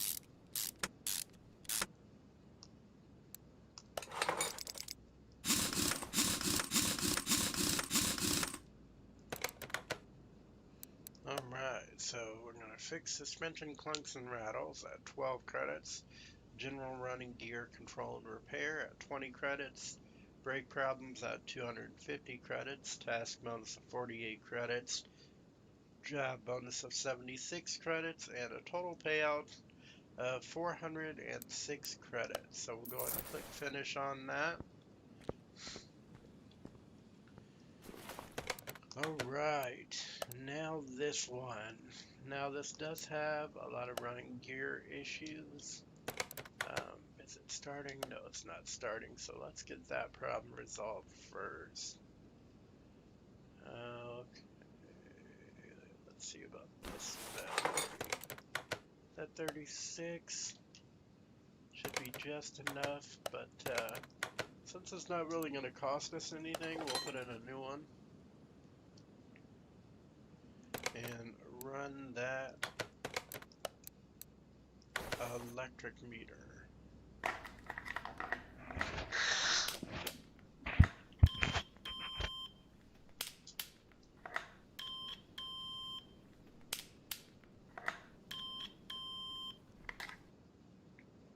starter's at 3%. That would prevent it from starting. The alternator's going to need replacing. And should be about it. Let me go down here. 26 definitely needs replacing. Ah, sweet. Maybe we'll do it from the top.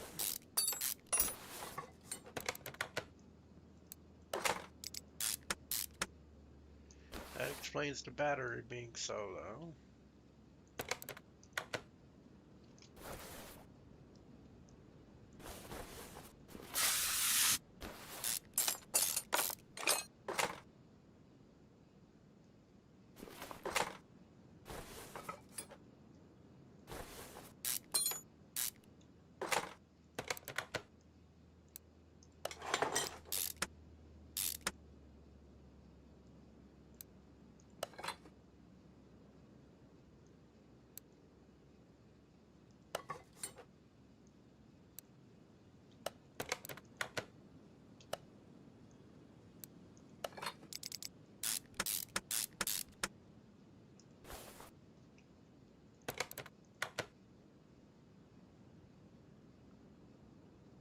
Alright, let's see if we can get it started enough to run a compression test.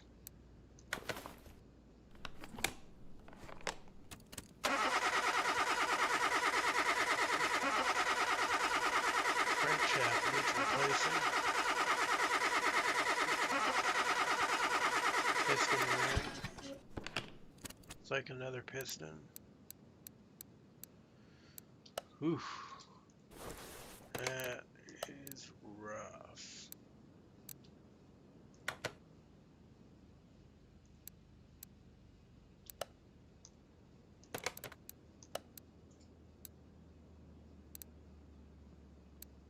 Ran the OBD scanner, the compression test. Can't recall if we run the electric meter yet, but let's go ahead and run it to see what fuses are out.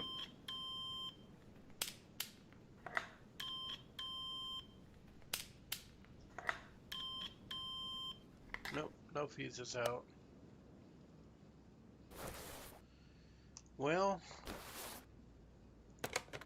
we'll need to replace those parts of the engine, so might as well get started on the tearing it apart.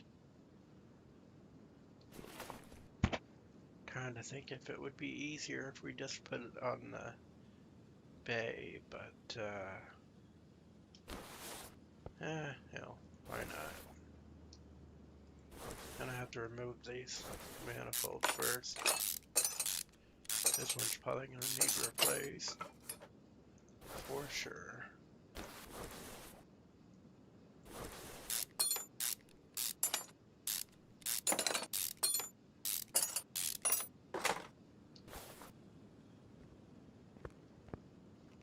And go ahead and put it up here.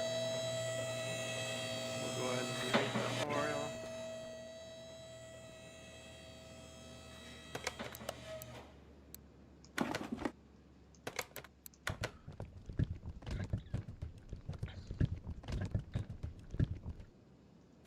Replace that oil filter real quick.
does appear the clutch plate at minimum is going to need replaced. And the flywheel seems right at the line there, so that should be okay. Pressure plate's alright as well.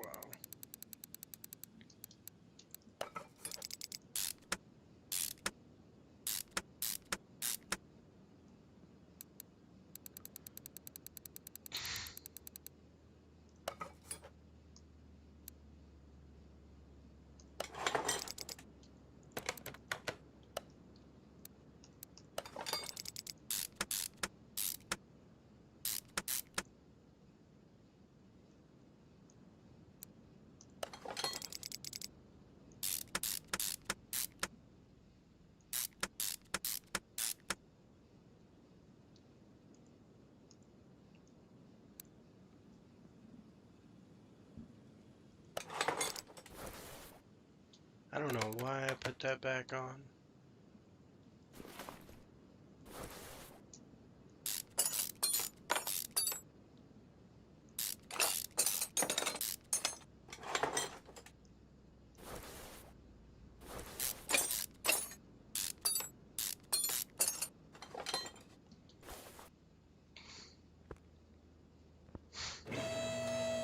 Let's go ahead and pull it out here.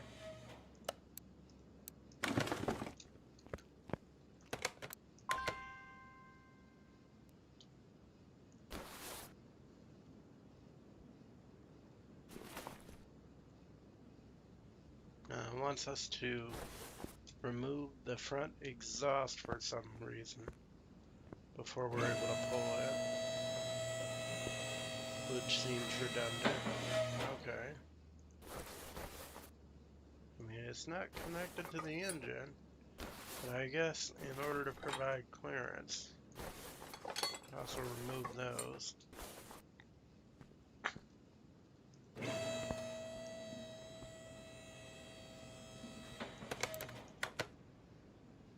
And we'll move it on over to the left.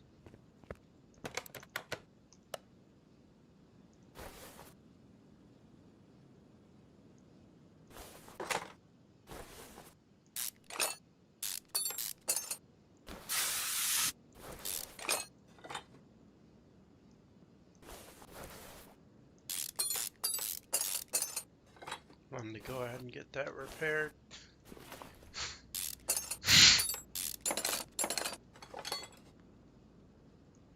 Let's check out the arm. Looks pretty bad. Might need to be repaired. No, it's at 38. Should be good. Just push rod roll though. Nope, 35. That's still good too.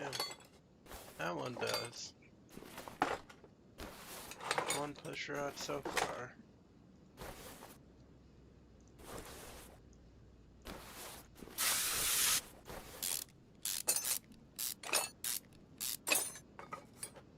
And 36, so that would be good.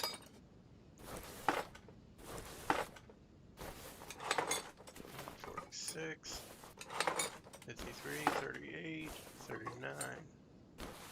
That's good.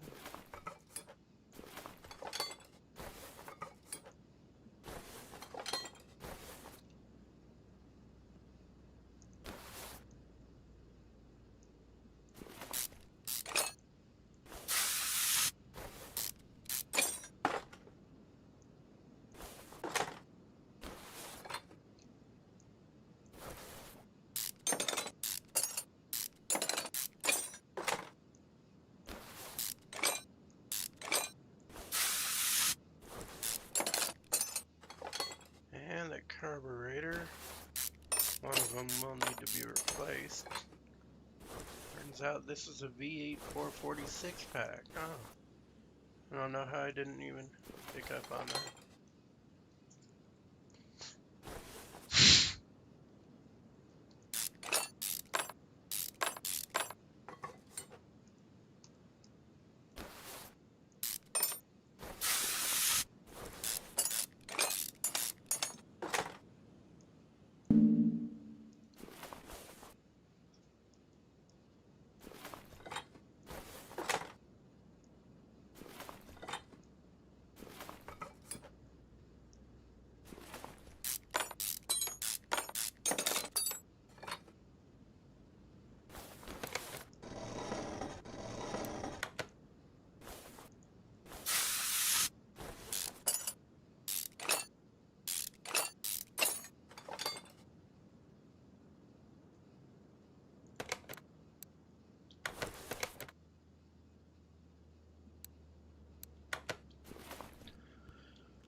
was 39, that was 35, 52, 48, 48, 34, 48, 48. So that one is going to need replaced. I do believe.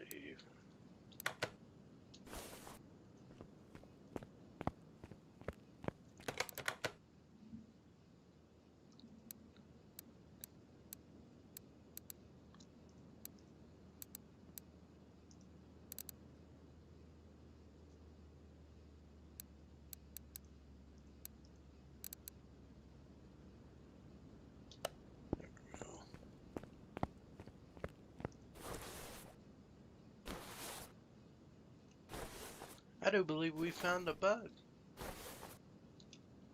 Look at that.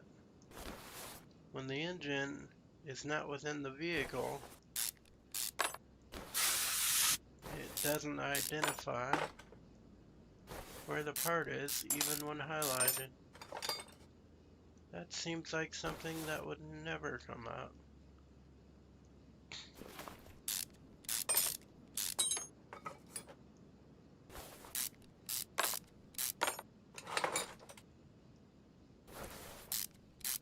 So I'm just gonna have to take these out here just to see which rings need replaced.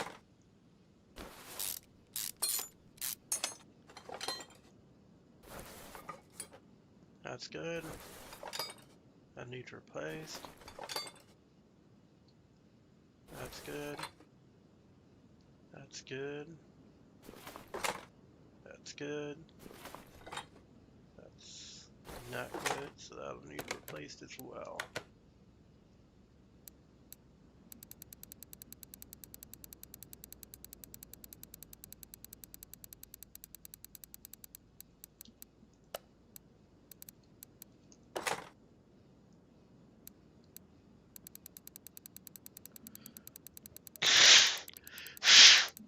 Excuse me.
makes it look a lot better there.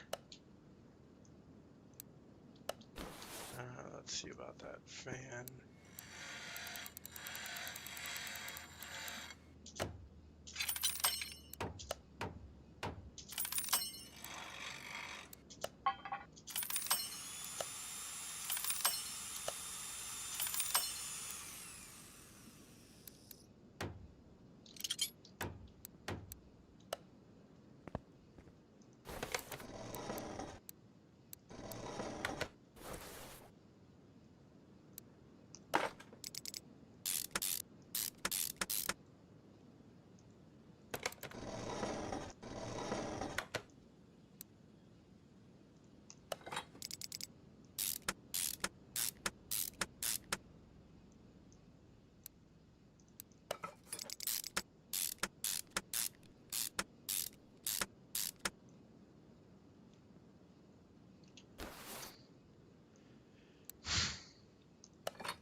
Alright, so let's go ahead and take this engine off the engine lift or stand, and we'll get that put back in the vehicle along with, well, we already got the manifolds there, so fix all engine problems.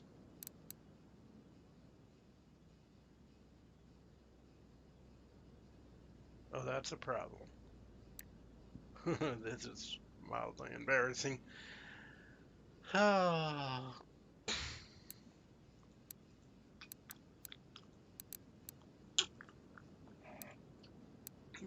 As I sip on my coffee. Vehicle cannot be started, so that's going to be the starter. But first, let's take everything apart again, you know, why not? We'll get good practice at it.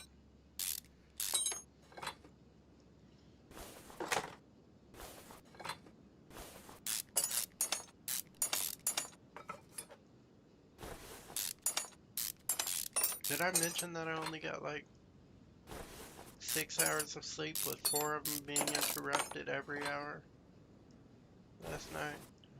I don't know if I mentioned it. I did, but it's kind of becoming blatantly evident at this point.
Alright, so let's go ahead and get that lifted up here.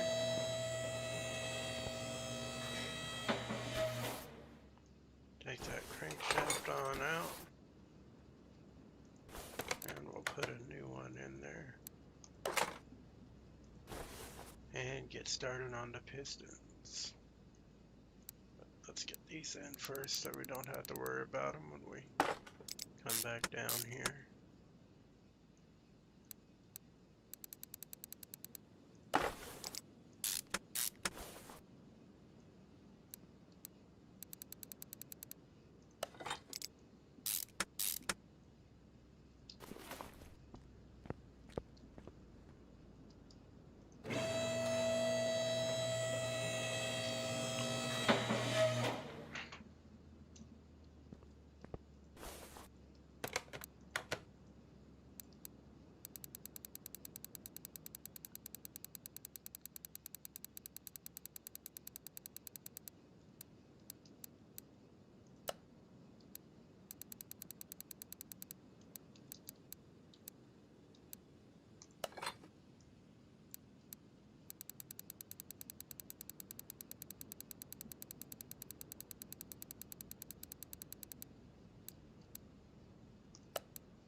Alright, so let's get those caps back on here.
that new one there.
Alright, so now we just had the brake system issues, one of which I could say is the brake servo.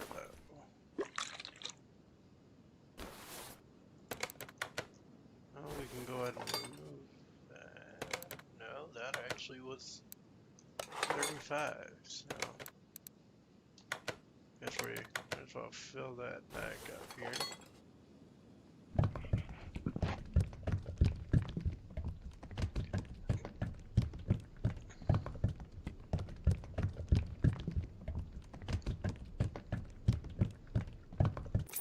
Close though, about 2% off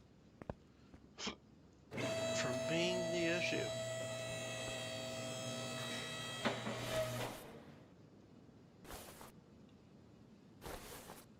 Looks like your caliber might need replacing along with the brake pad.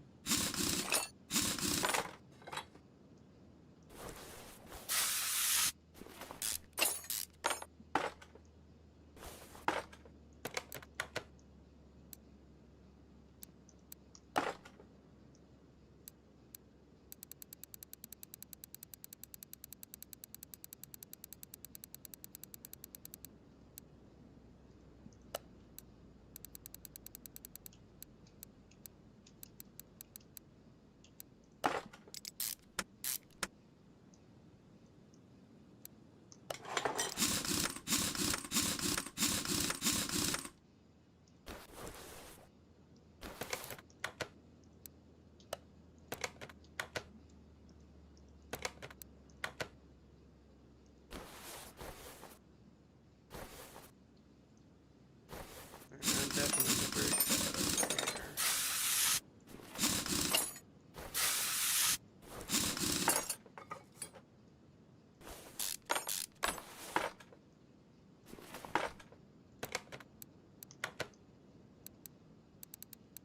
Well, never mind, that's at 34. Caliber is high enough. Must be one of the rear brake assembly parts.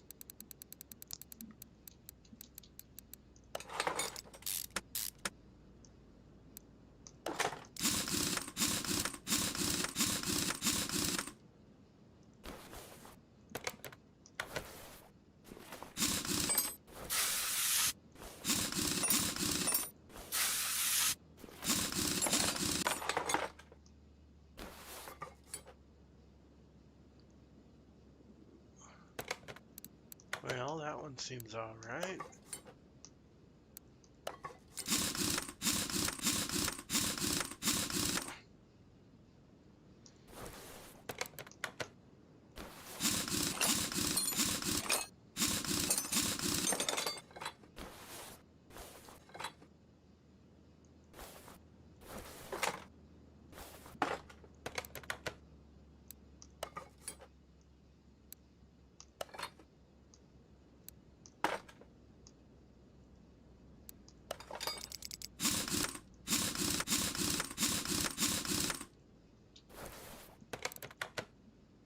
Alright, so with that, we have completed this job and cannot start the car. That's at 95 credits. The filters need to be replaced at 128 credits. Find and fix all engine problems at 1092 credits. Brake system needs fixing at 46 credits. Car is loud at 200 credits. Find and fix all gearbox problems at 90 credits. Tags bonus at 1935 credits. Job bonus at 896 credits.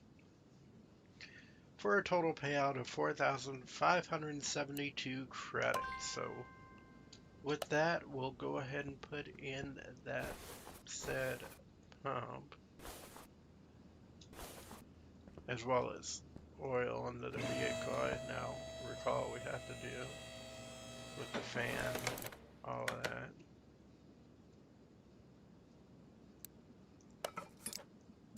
It's that arm that really set me off there.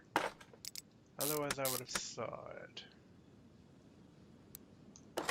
And the sleep thing. That's a pretty big thing.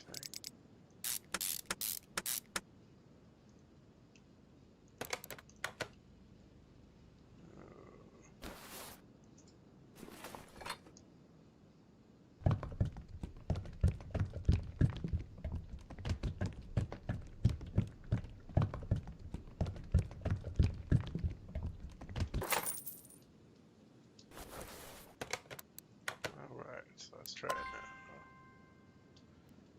Good point.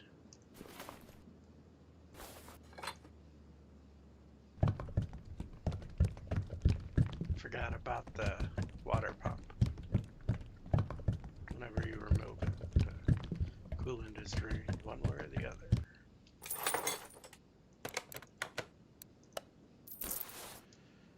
And that, I mean, within the context of this game exclusively. So, with that, I would like to thank you for joining me for today's stream.